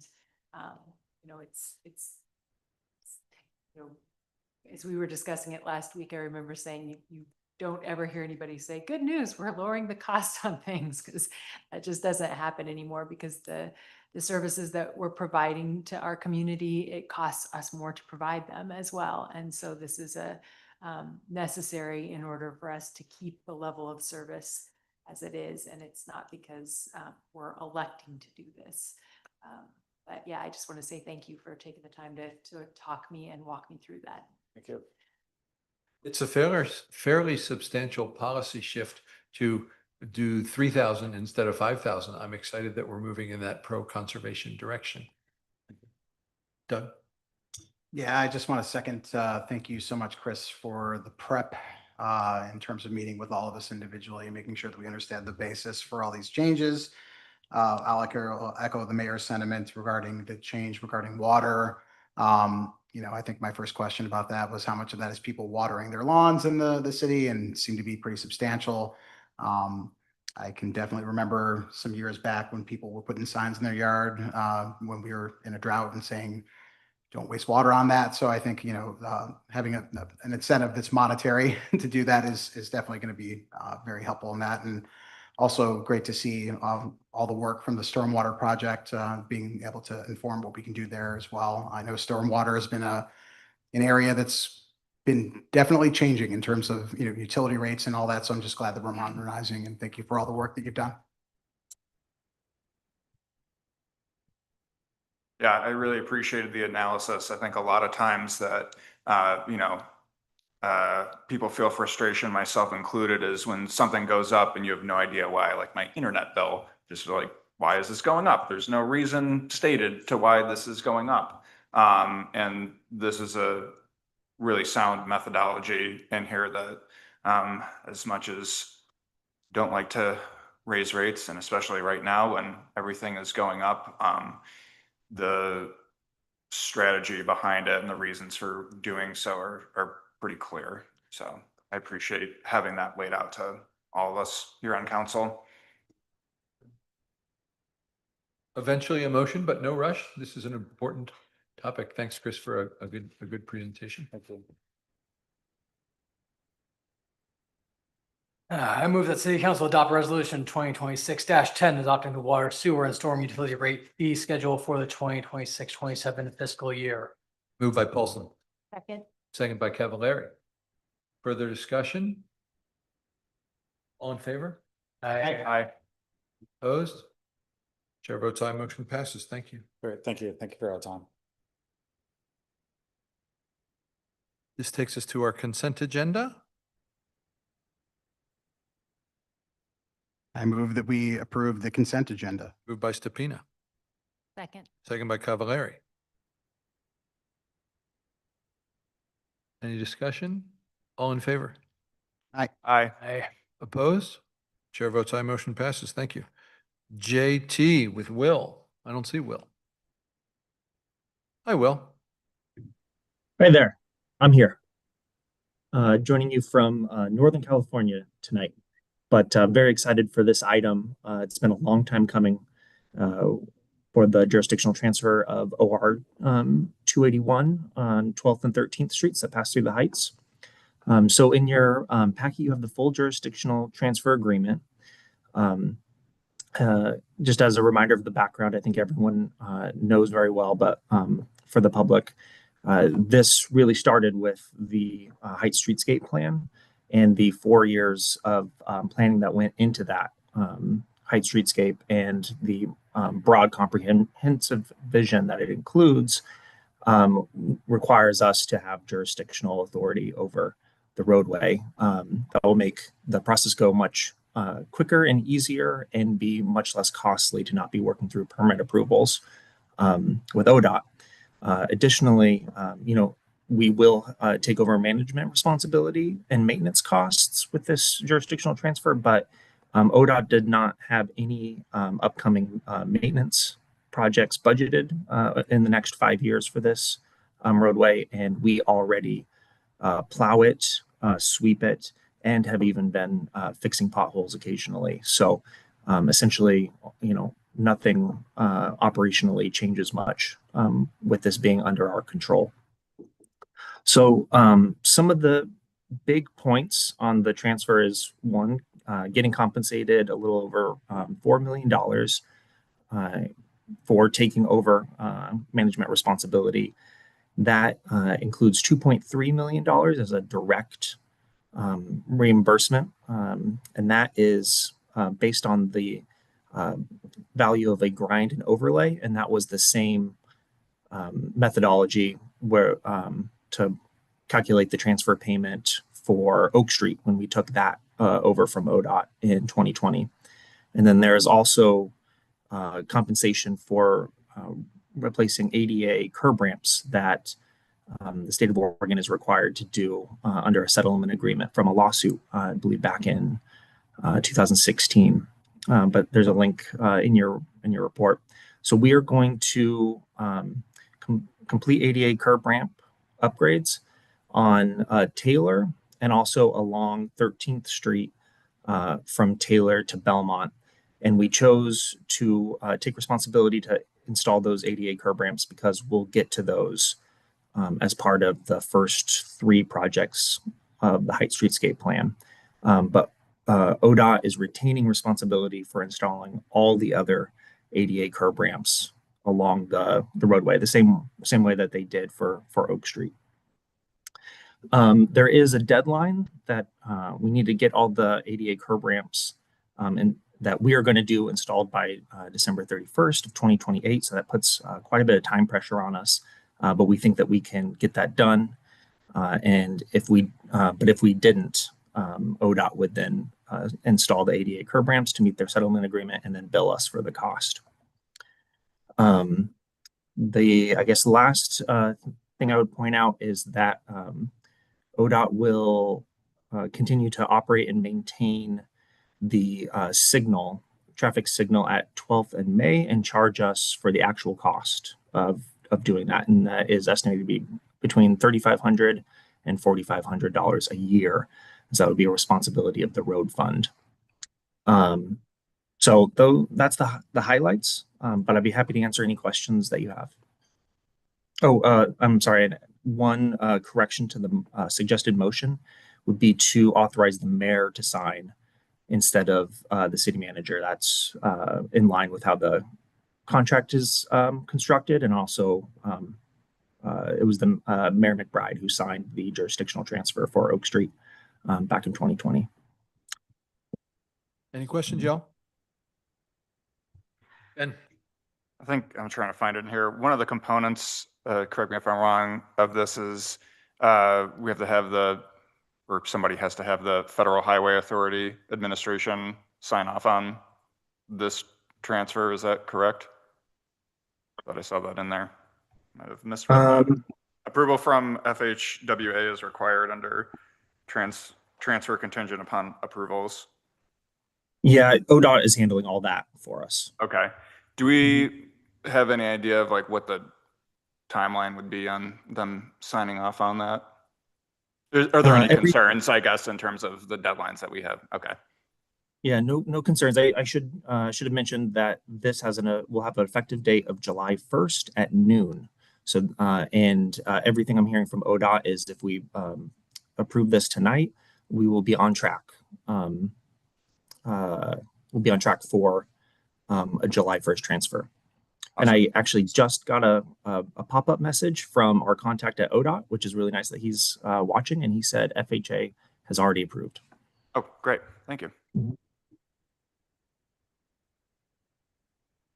As you say, a long time coming. How exciting to arrive at this day. Will, good job. Bird dogging. A motion. I move the city council authorize the mayor to execute a jurisdictional transfer agreement for the Heights section of Oregon 281 with the Oregon Department of Transportation. Moved by Paulson. Second. Second by Stepina. Any further discussion? All in favor? Aye. Aye. Opposed? Chair votes aye. Motion passes. Thank you. Hooray. July 1st, big scissors. Interim hospitality pass options. Will. Yeah, thank you, Mayor and City Council. This is a follow-up from your prior meeting where the hospitality pass and specifically the Lightwell's increased use of it was brought up, and you received testimony from local businesses that were concerned about the parking impacts and wanted to see some changes. The three options that were discussed at your last meeting was either to eliminate the program, keep it unchanged, or do something in the middle to regulate it a bit more. And council directed staff to come back with something that doesn't eliminate the program, but does dial it back somewhat. And also we're directed to use existing parking data from our 2019 comprehensive parking study. That study had on 4 different days of the year, hourly parking counts for every parking space in the city. So they did 1 weekday and 1 weekend in the peak season, and then in the off season. And we have, there was enough, consultant staff out here, they counted every single parking space, every single hour on those 4 days. And so got us some fairly detailed data about what when parking demand is and where. And the peak demand is generally from 11 a.m. To 5 p.m. And parking and geographically, it's kind of centered actually around the Lightwells, where parking demand is the highest, and then along Oak Street, and then becomes a little less in demand as you move towards Columbia. But it's there's hot spots for parking kind of dotted throughout the downtown. But that data is in page 149 to 150 in your packet, showing the time of day and the location of the highest parking demand. So with that data, we have three options for making changes to the hospitality pass in your packet, ranging from most restrictive, and then a moderate, and then a most permissive option for you to consider. All of them play around with those basically building blocks about off-peak and on-peak demand, as well as high demand areas and low demand areas of the city. So the most restrictive would just restrict hospitality pass to the Columbia lot during off-peak hours, so from 5 p.m. to 11 a.m. And so this option really minimizes the impact of the hospitality pass by regulating it to just our Columbia lot, which is our largest lot, and the one that the parking study found continued to have capacity even during the peak hours of peak days.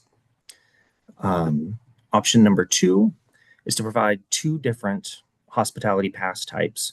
One would be a full day pass that would be limited to the Columbia lot, where the parking study showed that there is generally always parking available, but then still offer an on-street pass during the off-peak times. So again, it would be good overnight from 5 p.m. to 11 a.m. And option number 2 would limit this to areas north of Oak Street and west of 3rd Street. Right now, the hospitality pass is just prohibited on Oak Street, but will allow you to park anywhere else. So the moderate option also tries to geographically push the demand to the northwest corner of the city, which is the least parking impacted. And then option number 3 continues to offer a full day pass limited to the Columbia lot, and then an off-peak on-street pass from 5 p.m. to 11 a.m. And would just say you can't park on Oak Street, which is has been the policy since the beginning of the program. So we have those for your discussion, and happy to answer any questions. I'll note if you choose an option that includes a Columbia lot pass, I talked to the owner of the Lightwell, and he thinks that he can get a valet program up and running within a month of securing a place to park overnight guests if we end up providing that option. So that I'm here to support your discussion. Thank you, Will. Anna. I just want to tell you, thank you for putting these together. One of the things I remember Mr. Litwer saying to us when we discussed this at our last meeting was that when he provides these passes to his guests, a lot of them, leave during the day to go do other things anyway. Like they'll, drive up to the county and check out Fruit Loop stuff, or, go to other places around our community to see things. So out of the 3 options, I have to say that I kind of like option number 1 because it does move folks into the Columbia lot, which opens up more space around the other businesses that are near where the Lightwell is currently. I also want to note that we discussed that this program is available to other hotels, but it just hadn't been utilized in a long time because the other hotels in downtown have figured it out. So I think that for the one particular hotel that is kind of the reason why we're talking about this again, they were going to do valet, they were going to have other options figured out. So this just kind of puts them back in the position to do what they said they were going to do when when they got, they were establishing their business and getting the permits through the city to get that done. So personally, I'm grateful that we have a couple of different options in front of us, and I've put some thought into this. And I'm kind of for option number 1. Thank you, Anna. Ben. I'm honestly not particularly married to anything here. I can be swayed on this. My initial thought was to go, especially because this is an interim solution, was to go with option number 3, in part because the chief complaint that we heard from businesses was particularly around time and not necessarily the geographic location. And so the 5 p.m. to 11 a.m., I think actually in River Days' testimony, they specifically mentioned 11 a.m. as a time that this, in terms of an interim solution, addresses that. But I'm certainly open to, if council feels, strongly about going another way, I'd be happy to support that as well. Doug. I guess I have a question for maybe Abigail or Will. So, we're definitely seeing not necessarily capacity, but raising use of Columbia. The farmers market is in the summer in that location. We've not seen probably, full capacity at Lightwell yet. I guess the discussions with the farmers market, is there an intent to continue at that location for a long time? Are they looking at other locations? I know they moved down to the waterfront for part of the year, et cetera. So what's status on that? Thank you, Counselor. I did recently meet with the farmers market just as a check-in before this issue came up, but they expressed satisfaction with the Columbia lot. That has worked well for them, and I think they will continue to be there, certainly for this whole season, if we're talking about an interim solution, and for the hotels. And longer term, I anticipate that they'll probably stay there for a while. Will, how difficult, so let's say we start this, we decide an option and we start seeing negative impacts. Let's say it's the Columbia lot, for example. How difficult is that for us to course correct? Yeah, this is, can be any city council meeting, we can discuss this again and make changes. Our parking enforcement officer is taking a count of how many open spaces there are in the Columbia lot at between 1 p.m. and 2 p.m. Every day that he works. And he started doing that a couple weeks ago, and he's going to continue through the summer. So I think we'll have good data to support any considered changes to this, in the next month or two. As I've been going out, as we've been having this discussion, I've been speaking to patrons and people working at places downtown. Everybody is super tuned in to parking at the moment. People feel that it has become a bigger problem to find street parking. So I'm inclined to try to divert as much off-street parking into the lots as we can with these options. However, I do see some issues potentially popping up as we've not had a chance to test this.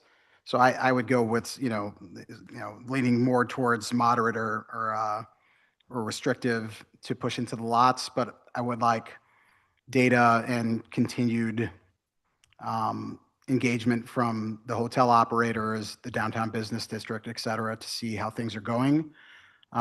Because I don't think we have a really good way to test this out without having summer being completely captured with Lightwell in operation.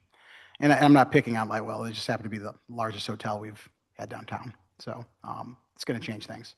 So that's my only concern, but I think we should try to move as much parking off the street for hotel as possible, but have to course correct. And some of these are larger policy discussions that we need to be having as we move towards our next work plan and whatnot, but see this as interim, but in progress, working as we get data coming back. And I'm not sure beyond tracking the Columbia lot and that time frame, what other data we would need to support that. I don't want to get into, parking is so subjective. So as much hard data as we have to make these decisions, I'm not sure if staff has any ideas about what that might be, but I don't want to just go off of, I can't find parking, or yeah, sometimes I can find parking, it's fine. That's what we're hearing a lot of. And I want to make a data-driven decision when we start to make Columbia lot changes.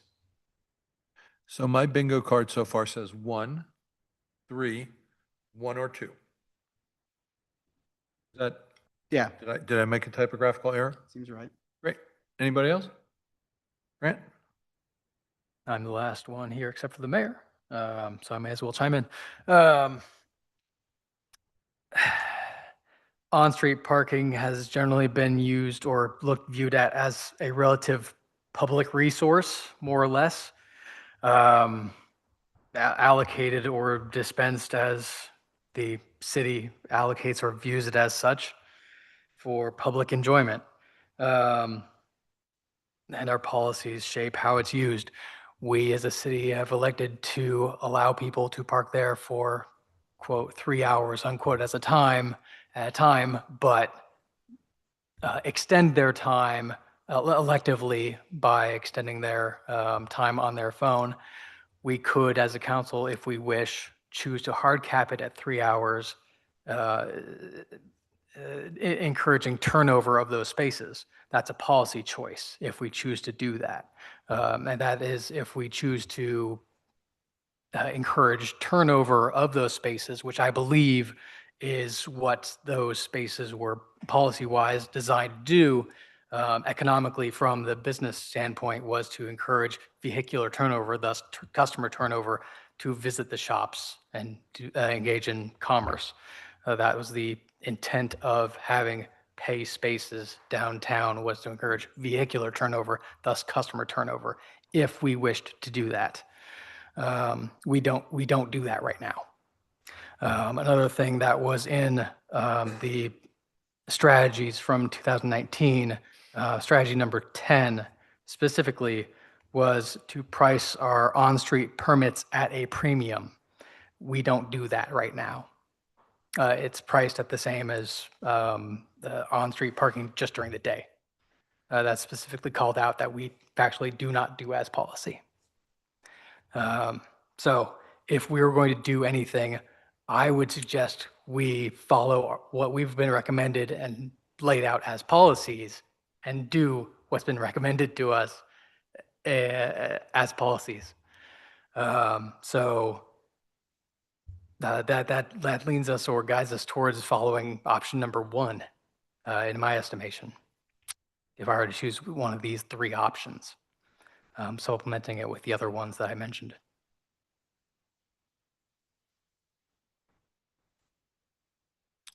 I'm interested that none of these changes the price, which if I were holding all the votes, I would have voted for as well. But I'm glad that they're changing the location and the duration. That makes sense to me.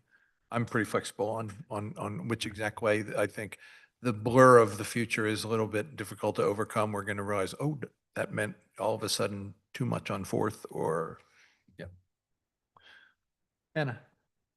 I kind of remember that the conversation of like the price was $10 and that allowed, it was for all day, which was our parking meters are monitored or supposed to be from 8 to 6. And $10 was more of an 8-hour workday amount. So it's actually less than the cost of having to pay. Small bulk discount. Yeah. Plus, I think, anyway, the other thing that I remembered, kind of the justification for this was, hotel guests wouldn't have to get up early and, move their car, before checkout. And I did look and check out for most of the hotels downtown, including the one that we're not picking on, but it's just the one that brought all of this to light again, is 11 a.m. That's what time it is. So I appreciate too what Grant was saying about previous councils. The city has made policies about, what is the purpose behind having paid parking downtown, and who are we trying to support by having these parking meters? And I think it's important to be consistent and to actually, stick to the policies that, unless we wanted to make a policy decision, a policy change. But yeah, I really appreciate you raising that point. And just a reminder that this is an interim solution here, so we will be discussing this again. I very much agree with your comment, Mayor, about the price. And I'm assuming that's going to be something that is talked about down the road. This pass to me is like, it's an added benefit above and beyond what a non-hotel parking person would be enjoying, and should be maybe priced accordingly. But if council feels strongly about number 1, I'm also happy to support that for the purposes of moving along with something this summer for an interim solution. So if we're feeling like number 1 as a council, I would support that. Doug? I mean, it's a balancing act because, we certainly want those that are staying in town to shop. We want to encourage, the people that are staying downtown to stay in town to shop and conduct commerce in the city. This does, for me, elevate the importance to have a conversation about revisiting a parking structure. If we had a parking structure, it would be a no-brainer for me. I'd say, let's just go ahead and put them in the lot, right? So I think that is just something that I'm keeping in mind as we look towards all of these. I recognize that's a down the road sort of conversation for next year, should we decide to have that, but it would be a no-brainer for me at that point to say, yeah, we could do that. Lightwell could institute a valet program for those that would choose to use that maybe aren't able-bodied or something like that. We could even, whatever. But let's not lose that as we can continue to speak about this. But I could definitely see my going for option 1 as long as we can revisit it should we have some unintended consequences that are not data driven for this particular summer. Thanks for your thoughts and careful analysis. Oh, Will, yeah, thanks. Thanks, Grant. Yeah, I just wanted to make sure you knew, if you do go with option one, that may not facilitate getting a valet program up and running because it would only be during the nighttime. So just wanted to make sure that was in the mix if we wanted to facilitate getting a valet program going sooner rather than later. That option one doesn't do that. The city isn't putting together a valet program. It's the hotel that it needs to use this, right? Just to make Right. sure that we don't need to we're not doing a valet program for No, but this. if we're hoping that they will come up with one. I am grateful that we have hotels and visitors and everyone is welcome to come here, and our community that lives here also likes to be able to park downtown when we need to, but I just want to say, like, that's a business issue, and I know that they are smart, capable businessmen that can figure out how to figure out their parking issue. I'm fully confident that they can take care of that. So is it option one? Everyone can live with that? It sounds like we can all live with one. Will, make us live with that. Sounds good. Thank you. Thanks, everybody. I think next we adjourn for urban renewal. Am I right? Yep. We will now pause my meeting and give it to Doug. Thank you, Mr. Mayor. I'll open up the Hood River Urban Renewal Agency meeting for Tuesday, May 26, 2026.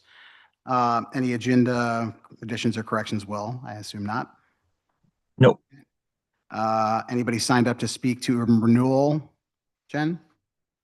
We did receive some testimony via email for this today. Also, Councilor Gaki is not present, but she did send an email to me to make sure that I could speak towards some of the things on the agenda today on her behalf, so I'll do that.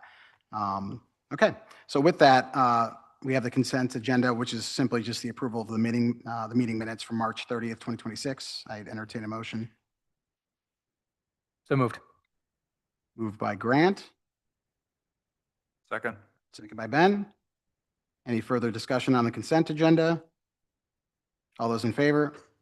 Aye. Aye. Opposed? Chair votes aye. Consent agenda passes. Regular business items. The first one is Taylor Avenue Open House and survey feedback. Will. Thank you, Chair Stupina and members of the agency board. So we had our open house to show off the 30% engineered designs for the Taylor Avenue shared use path, as well as enhanced crosswalks at key east-west intersections of the Heights. And I'll share my screen real quick. Just get everyone on the same page of what we're looking at. So these drawings were what was at the open house, and we know not everyone could attend that. So we also had a survey that was up, I think, for about a month, and we had really good attendance at the open house. I think about 40 people signed in, but I think even more than that came and didn't necessarily sign up.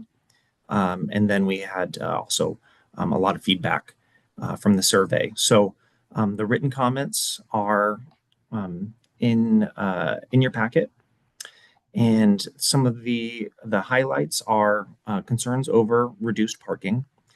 So the 30% designs or the Taylor Avenue has a bike ped connection that will connect Pine Street to Taylor Avenue and create interim bicycle lanes on the east side and west side of 12th Street.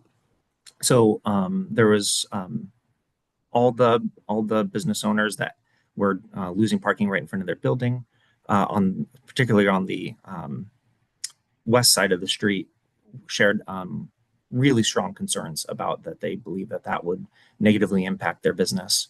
And then we also got just comments around the bike lanes with concerns about aesthetics. There will be a line of jersey barriers protecting bicyclists when they are contraflow, when they'd be biking south against traffic, and people were concerned about the look of Jersey barriers. And then there was also concern that this bike connection would not be used until the entire Heights Streetscape plan was built out. So they thought that we shouldn't do bike lanes in the interim. Other feedback received was, I'd say, near universal support for the enhanced crosswalks with the pedestrian operated rapid flashing beacons. And then also, let's see, the other feedback. This was not written, but the one person from Art of Community had talked and expressed some interest in maybe adding a public art component. And so I wanted to pass that along as well. Cognizant of the input that we received, my recommendations are in the packet, and I'm sorry, I'm working with a lot of windows open on a small screen.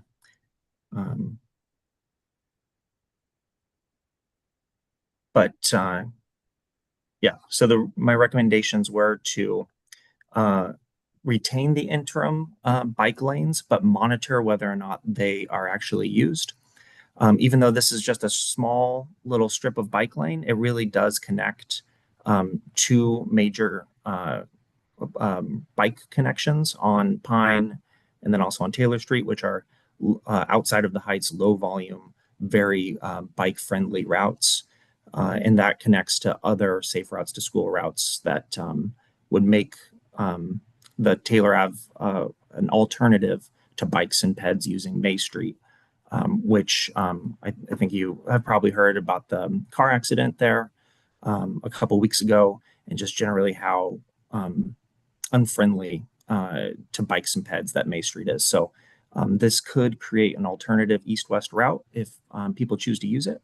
But if they don't choose to use it and we see that, we can take out the bike lanes easily. They're just Jersey barriers, so we just pick them up, move them off, unscrew the candlesticks, and we can return the parking if it truly is not used. Also recommend just returning with options, no decisions about options to include public art at the next level of design. And then just continue to prioritize this project and improvements, and consider other possible interim Heights improvements after the construction of these in 2027. So we got a lot of input about people wanting to see other improvements in the Heights, and getting this construction project done is essentially going to take all the agency's focus and bandwidth while it's happening. So I recommend setting aside other ideas for improvements for now. I discussed this with the Urban Renewal Advisory Committee at their meeting last Thursday. They endorsed my recommendations and added 3 additional recommendations that were to look into ways to improve the aesthetics of the temporary Jersey barriers on 12th with paint materials, or finding alternative ways to create a safe barrier. They suggested installing signage or some other notification to people that the bike lanes are temporary and will be part of a larger implementation plan. And also to work with the school district and other community partners to really advertise and promote the Pine to Taylor connection as an alternative to May Street. And so with that, we have a suggested motion, but also just happy to hear your feedback. Thank you, Will. Questions or feedback for Will? Anna? One of the things that you put in the memo that I really appreciated was under the other input, you said that much of the feedback concerned the Heights Streetscape plan overall. This indicates many do not perceive the Heights Streetscape plan as finalized, or at least believe it is open to significant revisions. And when I read that, I just was like, man, it kind of goes to the UREC's recommendation of signage or something about, you know, this being interim bike lanes being temporary. And I know we talked about in the past, like maybe putting up some signs or trying to get some more communication out to the community about what we're doing, and how long this process has been in the works, and that a lot of these things are, have been carefully thought out over a long period of time with lots of input from community and from, consultants and people that do traffic studies and all that kind of stuff. So I just wanted to, the feedback that I wanted to give you is we're not doing the best job of getting people to pay attention and understand what it is we're working, the work that you've already put into this and that the city's already put into this, and where we are in the process. And I just, one of the ideas I had for that was just kind of thinking about how we can engage maybe the business owners that are up in that area, make sure that they have the information so that they can let community members know where we're at. I'm glad that we did have a decent turnout, but 40 people signed in is not awesome, but it is by most standards. But I mean, it'd be greater, there's a lot of families that live up there. There's a lot of people that go to the businesses up there. And it is hard to get people to engage, but I wish that we could put more effort into communications that's the one thing that really jumped out. But I do think that your recommendations and the URAC recommendations are great. I especially like the including public art. I think that would be amazing. And not street signs, but art. Ben? I understand what you're saying. I disagree a little bit with the comment about communication, but I do agree with your comment about that particular line in there about people not being aware of this despite all of the noticing. When this process started first going on, I want to say back in like 2021 or something like that, I wasn't on council, I wasn't on the news, I wasn't working for the newspaper at that time. And I saw so much about this, and I, as a civilian, filled out the, survey, picking the different options, 1, 2, and 3. To this day, I'm gonna have meetings with Abigail say, like, I have never seen anything since I've lived in Hood River that has been noticed and had as much public involvement and desire for public involvement as this project. Like, I feel that we have very much, and I felt this way again before I was on council at the city, really did their due diligence to try and get as much feedback as possible.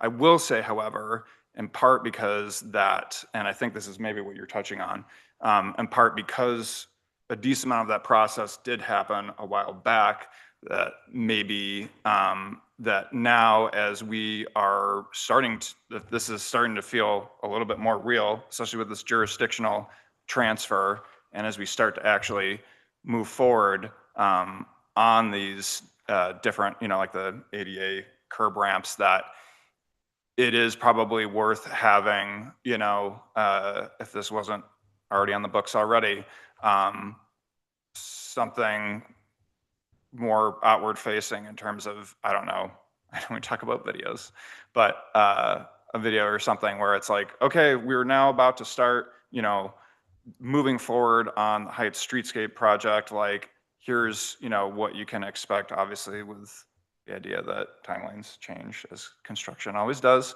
But, having that a little bit more of an announcement to be like, all right, we're really starting to move forward on it. But I wanted to counter a little bit on that in terms of communication, because I do really feel like the city has done a tremendous job making people aware of this.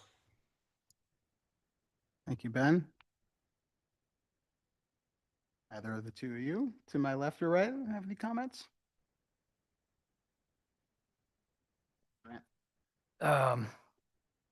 separately. Moving forward, this is a great opportunity to actually give us the freedom and opportunity to move forward on these projects. This is something we haven't had before. After jurisdictional transfer, the city actually has the opportunity to do something with 12th and 13th that we have not had the opportunity to do in the past.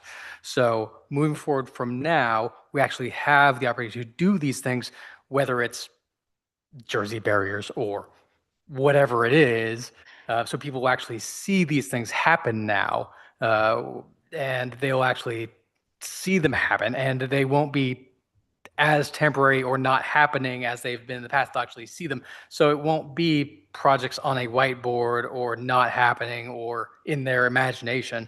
It'll actually be a real project. So that will give more permanence, perhaps, or communication, as perhaps you're both alluding to this project, and give the people that concrete thing that they're looking for. As often we can communicate about this project all we want, but people may not believe it until there's actually a shovel in the ground. So that's what I really appreciate with this interjurisdictional transfers. It really gives us the opportunity to make this thing happen. So that's why I'm really pleased about this project. So that's it. Anna? Just two other quick things to bring up. One, I wanted to acknowledge the public comment we received from Matt Pope and et al. And just to say thank you for that input and that feedback. I read it. It's an interesting proposal. I do think that my inclination is to go towards the plan that has been in the works for a really long time, and instead of pivoting, because I don't know, I did not really appreciate until I was on council how hard it is to you can't, it's not easy just to pivot when you have a plan that's been in place for a really, really long time. And every time somebody comes up and says, hey, but what about this? I mean, what goes into these projects is years of planning and studying, and but I appreciate the ideas, and I think it's great that folks are coming to us with these ideas and presenting them, and I value their input as well. So that was one thing. And the other thing I just wanted to share with you guys that I thought was really interesting is I had the privilege of talking to some folks that are like 4th or 5th generation, grew up in Hood River. And one of the things that they told me was, if you're newer to the community like I am, I've been over here over a decade, but we all notice how crazy our streets are and our intersections, and how funky the traffic patterns are here.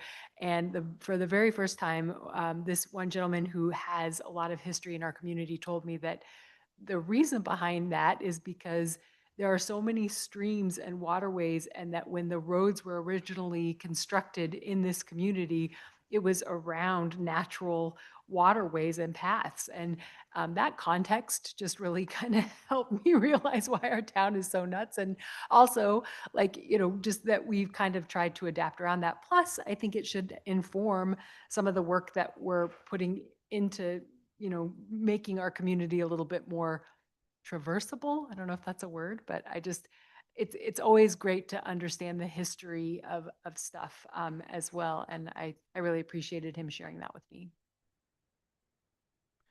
Yeah, and for me, a couple things. Number one, this is a slow-moving process, unfortunately, right? And I'll echo what Ben was saying regarding how impressed I was at the time on the Planning Commission to see the amount of public engagement, the amount of engagement from the public that resulted in that, to be able to build out some of these plans. Some of the critics of what we're talking about are businesses that did not exist when that happened, for example.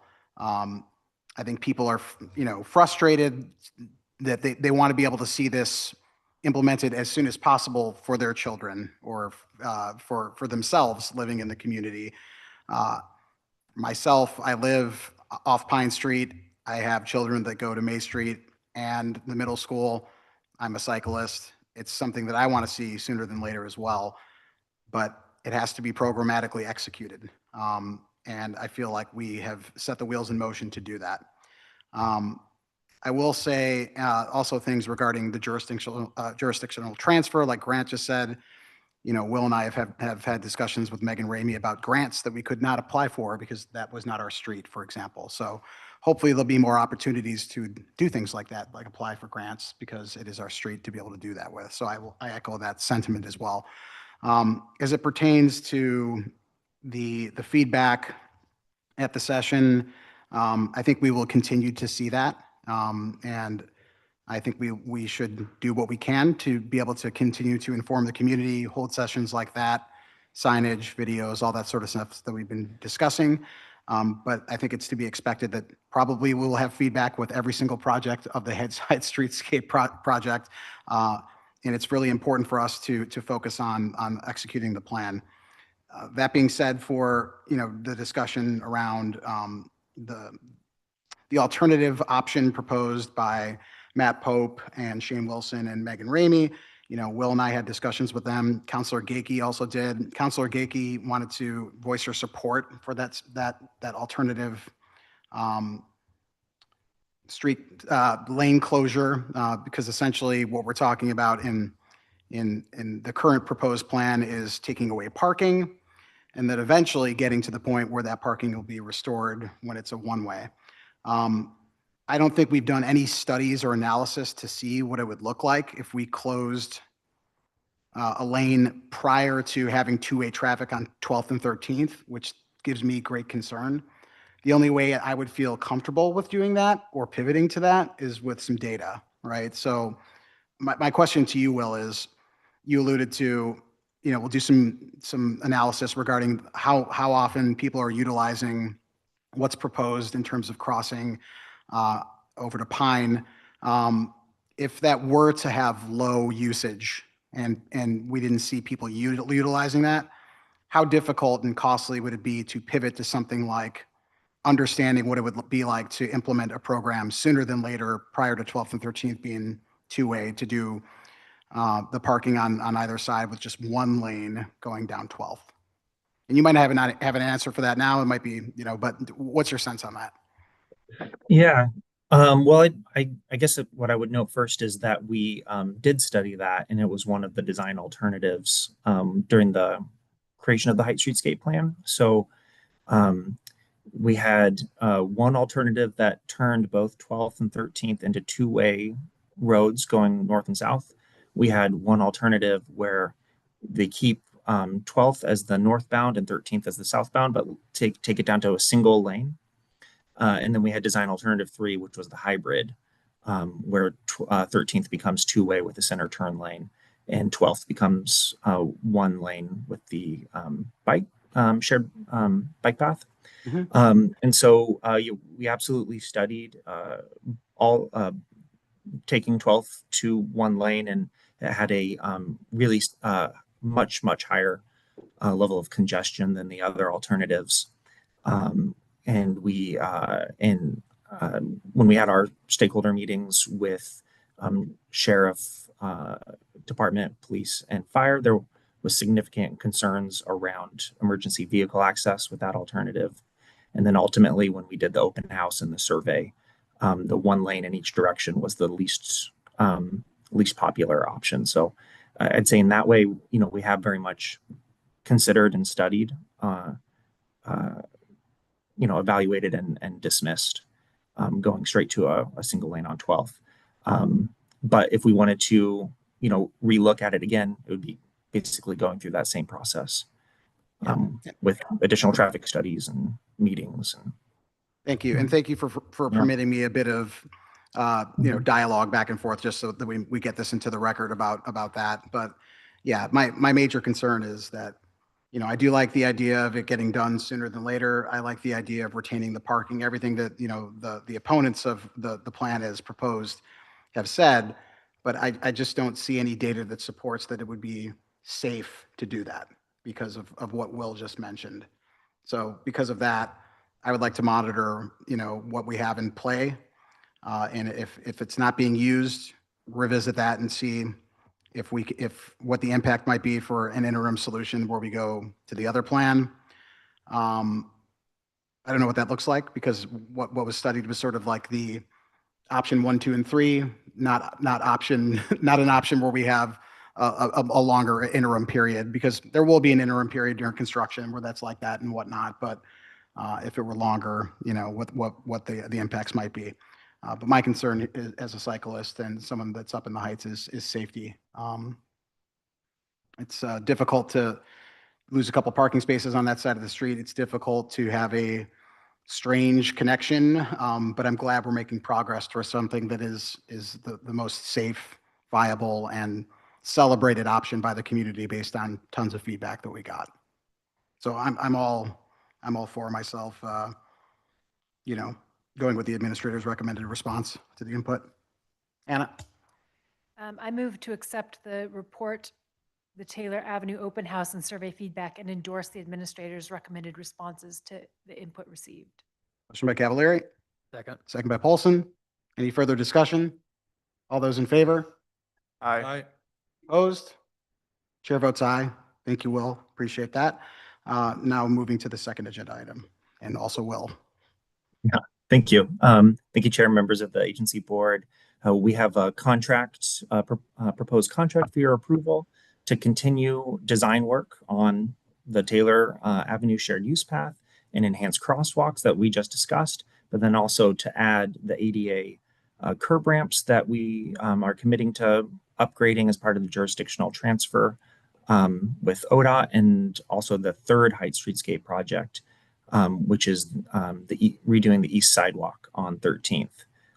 So that would be completing all the projects in the implementation plan that can be done before the roundabout is essentially what this contract will do. So it will takes all those projects to full construction documents and with provided construction support from the design team. So we put out this solicitation back in March, and we had a really strong response. I believe it was about seven proposals, and all were from qualified engineering firms. We selected a short list to interview. So the interviews or the selection committee consisted of me, the city engineer, our capital projects manager, and construction right-of-way inspector, and our Heights owners representative from SOJ. So all of us reviewed the proposals, and we have now a recommended negotiated contract with MIG, supported by DKS for traffic engineering, and Klein & Associates for construction oversight and civil engineering. So essentially the same team that did the Heights Streetscape plan. So the contract is for $974,125. Also suggesting an additional approval of $50,000 in contract contingency that would only be able to be accessed after agency approval for this work. And so that it comes to a total of $1,024,125, which is slightly less than the $1,090,800 that is budgeted for this design work in next year's approved budget. So that'll answer any questions. Questions for Will? Straightforward enough for a motion, perhaps? I move the agency board authorizes the agency administrator to execute a contract with MIG for ongoing Heights Streetscape implementation design services in the amount not to exceed $1,024,125. Moved by Paulson. Second. Second by the mayor. Any further discussion? All those in favor? Aye. Aye. Opposed? Chair votes aye. Motion passes. Thank you, Will. I think that's it for for everything that we have on here. Any further comments from any of the agency board members? Public's going to start to see this now. Yay. Good. I just wanted to echo what was said earlier by Councilor Cavallari. I appreciate the feedback given, by Shane and Megan and Matt. Definitely people in our community that are very passionate and really want to see more cycling, and I really respect everything that they do. If that is not utilized, then I look forward to us revisiting that and seeing what else we can do in the interim.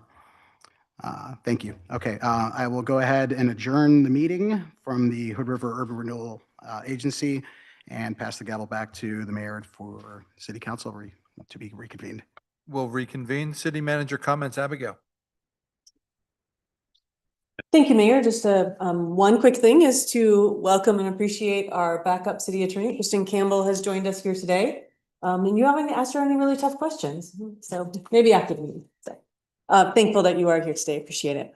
And I don't have any particular news or updates, but do want to note that you had public comment on two topics before you got here, Mayor. One was request for, I believe it was for a kind of loading zone or a dedicated spot in front of on 3rd. And then the other were several comments about changing the code for food trucks. So just didn't want to get those lost in today's discussion. Thank you. Thank you. Committee reports. We'll start with Anna. I don't know if this technically counts as a committee, but I did connect with Nate Stice he's the current chair at the Columbia Gorge Community College. And then I attended the Columbia Gorge Community College board meeting last Tuesday, just quickly in the very beginning to see the facility and introduce myself as a city councilor and contact for them. Before I was provided my comment, there was a gentleman who is a professor at the college that just was addressing, and I think he's part of the teachers union there, that was addressing the board. And he noted and provided this handout that said that in the last 5 years, there's been almost a 60% drop in enrollment. And, he had this handout that shows there's 402 less students than there were 5 years ago or 6 years ago, 5 years ago, I think it was. And I just wanted to say that we are super fortunate to have an institution of higher education in our community. And if there's a way that we can help, as a community, help support our Columbia Gorge Community College, reach out, engage, look and see what classes they offer, because we're lucky we have them here. And I'm definitely going to put some energy towards knowing a little bit more about that particular amenity within our community. And I would encourage everyone else to do the same.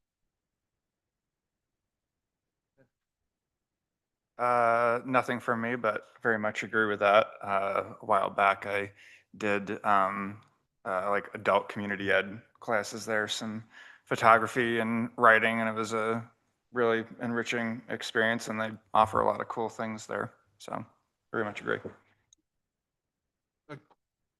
The Saruta board meeting was tonight, but Gladys and I could not attend because of this. We had several other members that were also had conflicts as well, so it may have been canceled. So we'll report back if there is anything that was discussed, though I don't think there was quorum to meet tonight, but certainly looking forward to discussions on the next visit. That's sort of what's in the planning queue at the moment. VHR, Visit Hood River board meeting is bi-monthly. Next one's June 24th. Just wanted to thank Katie Cadlib and Visit Hood River and all the downtown businesses that weighed in on the discussions we had around the hotel parking permit. Yeah, that's it for me for on committees. Grant. Region 1 ACT meeting is next week on Monday. We had the Housing Authority board meeting today. A couple things there. One, I'm the chair of the development portion of that. The chair of our Regional Housing Authority was Phil Brady. So we worked closely together, and we have all lost such a friend and ally in this community with his untimely passing a couple weeks ago. Just Let's take a moment to celebrate that fundamentally decent, generous, committed service of Phil Brady. Thoughts with his family.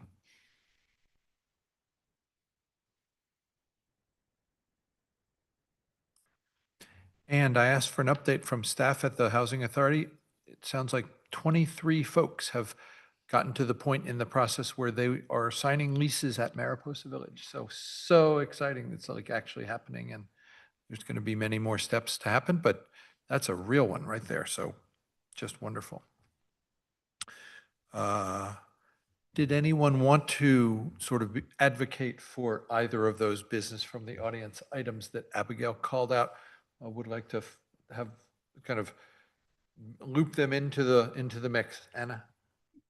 Yeah, I for the tables for the food trucks, I'd like to have a better understanding. And actually, I didn't get a chance to jot down the code section that one woman referenced. Do you have that by chance? Yeah, thank you, Counselor. Let's see, it is, I'm not sure exactly what she referenced, but it is in our code, chapter 5.07, transient merchants and special events. I will note that, and I've just done a quick review, so this is not thorough, but we last reviewed this code in February of 2023. At that time, we were focused on changing the code to allow food trucks to not move locations. You know, previously they had to move every 6 months. So that was the focus. At that time, tables didn't come up. They have not been allowed, I think, since the entire time since we've had food cart code. So when we looked at it in 2023, that issue didn't come up, so we didn't touch it one way or the other. I am guessing, but I am not, again, not sure. I anticipate that that was maybe a compromise in the last 10, 15 years of, there were early concerns about food trucks competing with established businesses and restaurants. And so that might have been a compromise at that time. I don't know if that's still true or if that was the reason, but the folks who are here shared, they left me a copy of the code from City of the Dalles. And I promised I would follow up with them tomorrow if you had any direction. Yeah, I'd like to explore that a little bit more and understand that, because I think it does make sense to allow that if it's, I think we should look into that. The other thing that was brought up was the loading zone, and as Bradford mentioned, my office does look right down 3rd Street, and I see people double parked there all the time. It's not just about his particular hotel business that's there. He's got several other businesses in the 2 buildings that he owns that, you know, people are coming and going. And I would like to better understand the location of loading zones in our downtown area, how they're determined. And Abigail and I talked briefly about just like there isn't actually a process or for how to determine where those might be located. And it seems so we know we've got 2 spots that were authorized by ODOT on 2nd for the new hotel. And that it's interesting to me that ODOT authorized a 2 parking spot loading zone. Without consulting the city. Without consulting the city, yeah, but you know, the city also meters spots on that same road, so that's weird to me. But then, and then across the street, there is a taxi cab, you know, right across on Skate there. Right, which council granted. Okay, so that through the conversation in 2024. And then I think there's also a loading zone in front of the Hood River Hotel, and I just like it'd be really helpful to see a map of where our downtown parking, where the loading zones are, and then maybe have a conversation with all of us about how we figure out how those are determined and are they located in a place that makes sense. Just in the interest of a healthy dialectic, Anna is in favor of this. Does Anna have 3 friends who would like to allocate our scant agenda time to this topic? What? I'd like to weigh in before deciding that. Okay, so this is truly where I now get into pickle, because now we're discussing it like at the, you know, sort of later hour about whether to put it on the agenda. So maybe that's how it goes. So Ben and then Doug. Oh, I was just asking a clarifying question since there were since there were two different entities brought up. If that was Friends for All or Friends for One.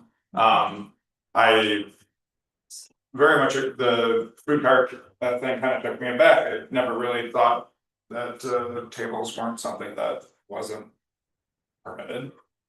So I'd be interested in learning more about that, especially as to why that is on there. And yes, I, also spoke with Brad and I said that, I'm not really sure about the loading zone situation and assumed that perhaps that was going to be part of our longer parking study revisitation.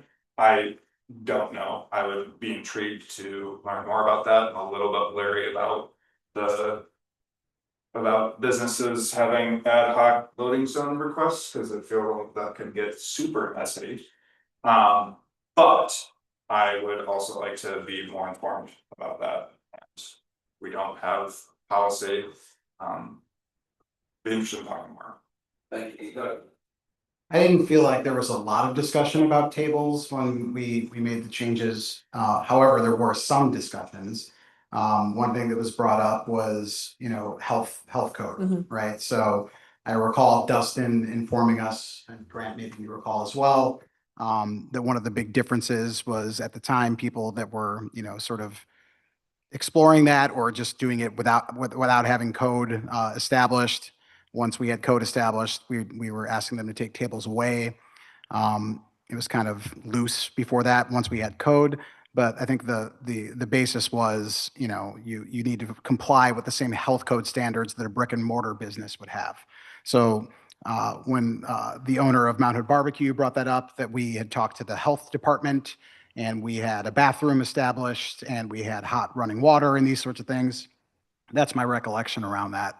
I certainly wouldn't be opposed to discussing how within health code those businesses could have, if their landlord approves, tables and those sorts of things. I know historically in Portland, there was a lot of, discourse regarding that sort of issue, right? Like there's a lot of food carts that once they got sort of going and bigger in Portland, that a lot of them were growing outside. The pandemic sort of exacerbated that as well. But now if you're in Portland, you can see that there's all sorts of infrastructure and crazy amounts of money spent building out facilities, bathrooms, secure seating, that's not just like a table sitting there, right? So there's a lot that can be done with that. I do think that it would require some staff time to be able to revisit that. Perhaps Dustin could give us a memo, sort of reminding us about what was discussed then and give us an idea of what he thinks permitting tables would entail. I'm certainly not opposed to it. I think it would be if it could be done within code and done properly. But I also want to protect, staff's time. And if it's something that Dustin thinks is going to be a huge amount of time, I wouldn't be in favor of doing that now. Maybe when we set a new work plan. So personally, not opposed to it. Health code, and if it's minimal staff time to sort of do that, I'm fine with it. But if it's something that Dustin thinks is going to be significant, then I don't think it's wise to do it at this time. Regarding the other one, we definitely had a lot of discussions around parklets on Oak Street, and what if we moved the loading zone here or the loading zone there? And every single business objected to where the loading zone was going to go. So loading zones are difficult, right? Loading zones are also, I think, Abigail, correct me if I'm wrong, at the end of a block, not in the middle of a block. And I do get worried, as Councilor Mitchell said, ad hoc requests. I know Abigail gets requests all the time. I want a loading zone in front of my business, and it would be not just a hotel, or, it could be someone that's dropping off children or buying a sandwich. Every business will want to have a loading zone, is my concern around that. I think that the greater hotel parking issue is already something that we are discussing, and I appreciate Brad coming here and saying, I don't want to wait for this to be a larger sort of thing. But I kind of feel like the argument he's making about, it's not safe, people are double parking, any business could really make. Lightwell, I think it was unfortunately passed right by us, from ODOT. I'm frustrated that they did not consult us to do that in our own city. I feel like the amount of traffic that location receives could theoretically be more than the other hotel because it's a larger size, but I don't know. We haven't done, studies about the other businesses that are in that building and whatnot. So I'm not really in favor of loading zones. If Lightwell, if that was brought to us, I think we could have had a discussion. That wasn't our decision. So I'm not trying to pit one hotel against another, but I'm not really in favor of the loading zones without a more comprehensive study, or I guess study is not the right word, but more comprehensive look at this as we look into parking within the city. But yeah, I appreciate the feedback, and I appreciate Abigail. Brad had said that you have been working with him and spoke a lot, and I think we're at the point where it's more of a council sort of discussion. So appreciate all the time that the two of you have spent together on that.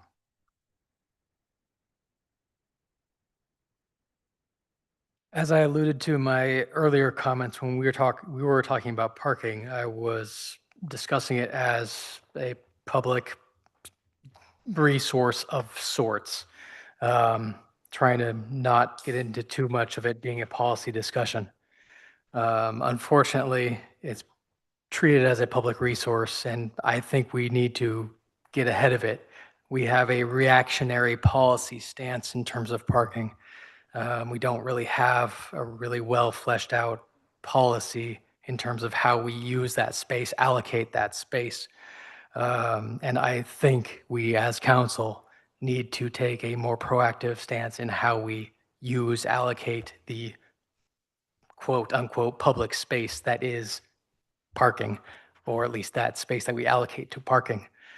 So I agree with Anna that we should allocate some time at some point to have a actual proactive policy discussion in how we allocate that space. That's all. All right, so there's two topics. I'm going to try this. I would entertain a motion to place loading zones on a future agenda for discussion. I would entertain a motion to place the other topic on the agenda for discussion and see if we actually have a majority with interest in that. The result of such a motion would be, as you indicated, like Dustin giving us a one-pager reminding us how the picnic table thing works, something like that. Mayor, Abigail. could I give comments on just both of those topics really Please. quickly? First, for the food trucks, I'd want to note that would be an ordinance process. So that would be updating the code and require a public hearing. I would also recommend that you do some engagement with other businesses, because I think, as I said, that may have originally been a restriction that was placed based on concerns of brick and mortar restaurants. And so I'd want to at least inform people that you were having that conversation. So that a limited public engagement around that one.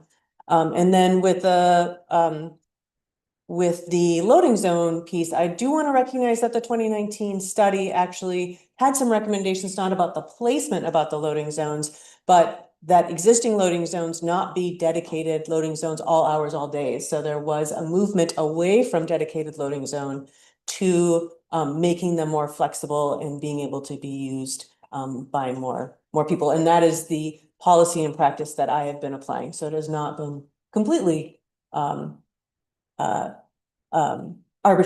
I mean, I do have some policies been reviewing, or have been been applying, which absolutely you can look at that, but I wanted to recognize that that the 2019 study did talk about loading zones and really moved us back from dedicated loading zones and more toward trying to make them as flexible as possible. Two thoughts on that. One is it's a little bit of a potato on the loading zones, where I know that every hotel, as Doug said eloquently, every hotel would love to have a loading zone / guest parking in front of their hotel. And I know that there's been negotiating with staff about who gets to have those. And so now it's not a hotel loading, it's a loading zone. So, and I hear Abigail saying it's an ordinance public engagement process to talk about picnic tables. So that's not a light thing to put on the agenda. It can be done. I just recognize that there are several meetings, that you will need to touch that multiple times. And we have the full buffet of council goals that staff is diligently working on. So I'm reluctant to grab the new shiny thing to cut in line. Anna? I would like to make a motion that staff spend some time to provide council with additional information on loading zones and picnic tables for food carts. Just, not a ton of time, but just a reasonable amount of time so that we can have some information about this. And then at that point, make a decision based on the information that you provide us to decide if we want to discuss it further. Moved by Cavalieri.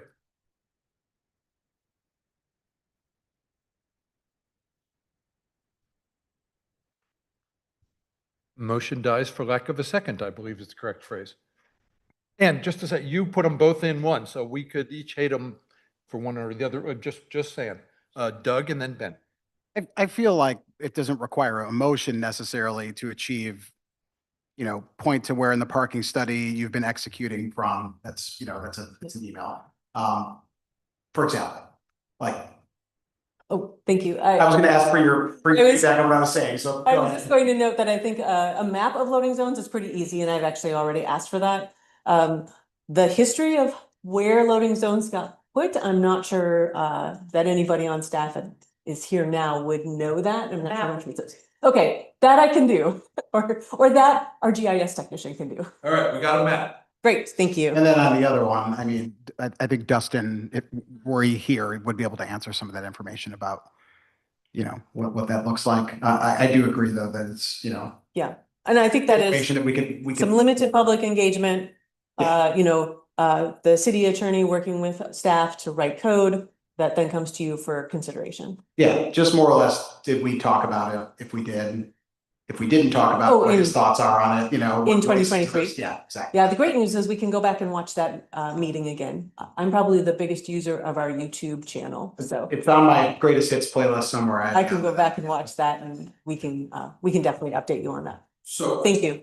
thank you, Anna, for doing what I suggested. I didn't feel like you got some positive feedback for the outcome of that. Doug is now suggesting, oh, it's no big deal. We'll just get a YouTube. Do we want to spend, or to contrapositive, do we want to waste agenda time on this item? We have so many things that we're talking about. So do we wish to allocate our time on the picnic table thing? I hear from one. Not sure I got 4 people saying, yes, picnic tables. I don't know that it would amount to agenda. It was really more of just like getting a memo to learn a little bit more about it and then. Right. Getting a memo. Everybody okay with Yeah. asking Abigail to spend time on a memo? Thank you. Great. Okay, where we were before all of that was, those were the 2 pieces of public input. We have agreed that we would like some follow-up on both of those testimonials, right? Mhm. Great, thank you. I've had some conversations with Abigail, and I know Doug a little bit, about general access to the agenda. I'm not feeling like A+ satisfaction with that, where it's 9 o'clock, we never have enough time, and there's a lot of things to talk about. So that hence the energy about that. I think we're going, we did committees. Have we done comment? That's my mayor comments, I think. Council comments, Grant. For the Bridge Authority, we had a career day down at Lot 1. Had a bunch of heavy equipment. The fire department was there. A bunch of students from the area high schools came down, got to pretend to drive heavy machinery and simulators, weld things. So they got to sort of test out various jobs and play with heavy machinery, not actually play with it, but simulate playing with it. So yeah, it was a good day last week on Thursday. I think it was last week on Thursday. So yeah, and I answered a bunch of questions. That happened. It was a good time. Hopefully we can do it again after we secure full funding and actually get a bridge built. That's it. Doug? Yeah, just one thing. I did attend, as Councilor Cavalieri did, a filming last week I believe, right, you did it at the fire station, so yeah, maybe you'll speak to that too. But I went to Mariposa Village to film for the affordable housing bond, and I got to go in to one of the under construction units. Super cool. Like we're talking, there are refrigerators and electricity and countertops and everything. We're getting pretty close. Throughout that process too, just a couple facts just to remind you all of as we start working towards an affordable housing bond is, as Will and I were sort of preparing what we might discuss when I was interviewing, one of the things that sticks out to me is, just as we think about how we can use affordable housing dollars, that Mariposa, though it may not be matched again, we want to look towards things that we can do like Mariposa, where we had $1.7 million and get matched with $55 million in funding, right? So like I asked the question earlier about McKed, that's the kind of thing I think we should be thinking about. Another thing that I talked about in that is, 4 out of 5 workers in the city do not reside here anymore. That's terrifying to me about, maintaining a community. Another thing is that, about half of the renters in this town are rent burdened, right? So paying over a third of their income.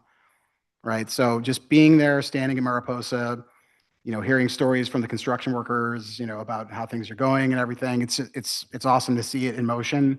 And I just want to advocate for all the work being done towards the affordable housing bond to figure out how to have other success stories, because sorely needed in our community right now. I think we all know that, but just wanted to reiterate. Ben? Nothing from me. Anna? I'll be fast. First, I want to congratulate the Hood River Valley Parks and Rec District on the success of both of their ballot measures. And thank you to our community for investing in that amenity and the programming that truly benefits all of our residents. So I just wanted to say congrats to them and to all of us, because I think we're all going to benefit from that. And then the other thing I just wanted to note was that the Hood River American Legion and other local organizations hosted a Memorial Day service at Idlewild Cemetery yesterday with nearly 300 attendees who honored the veterans who had served our country's armed forces. And it was pretty amazing. If you have the opportunity to attend next year, I would highly recommend it. Thanks, Anna. I think that brings us to the end. Anything else for the good of the order? See you in June. We are adjourned.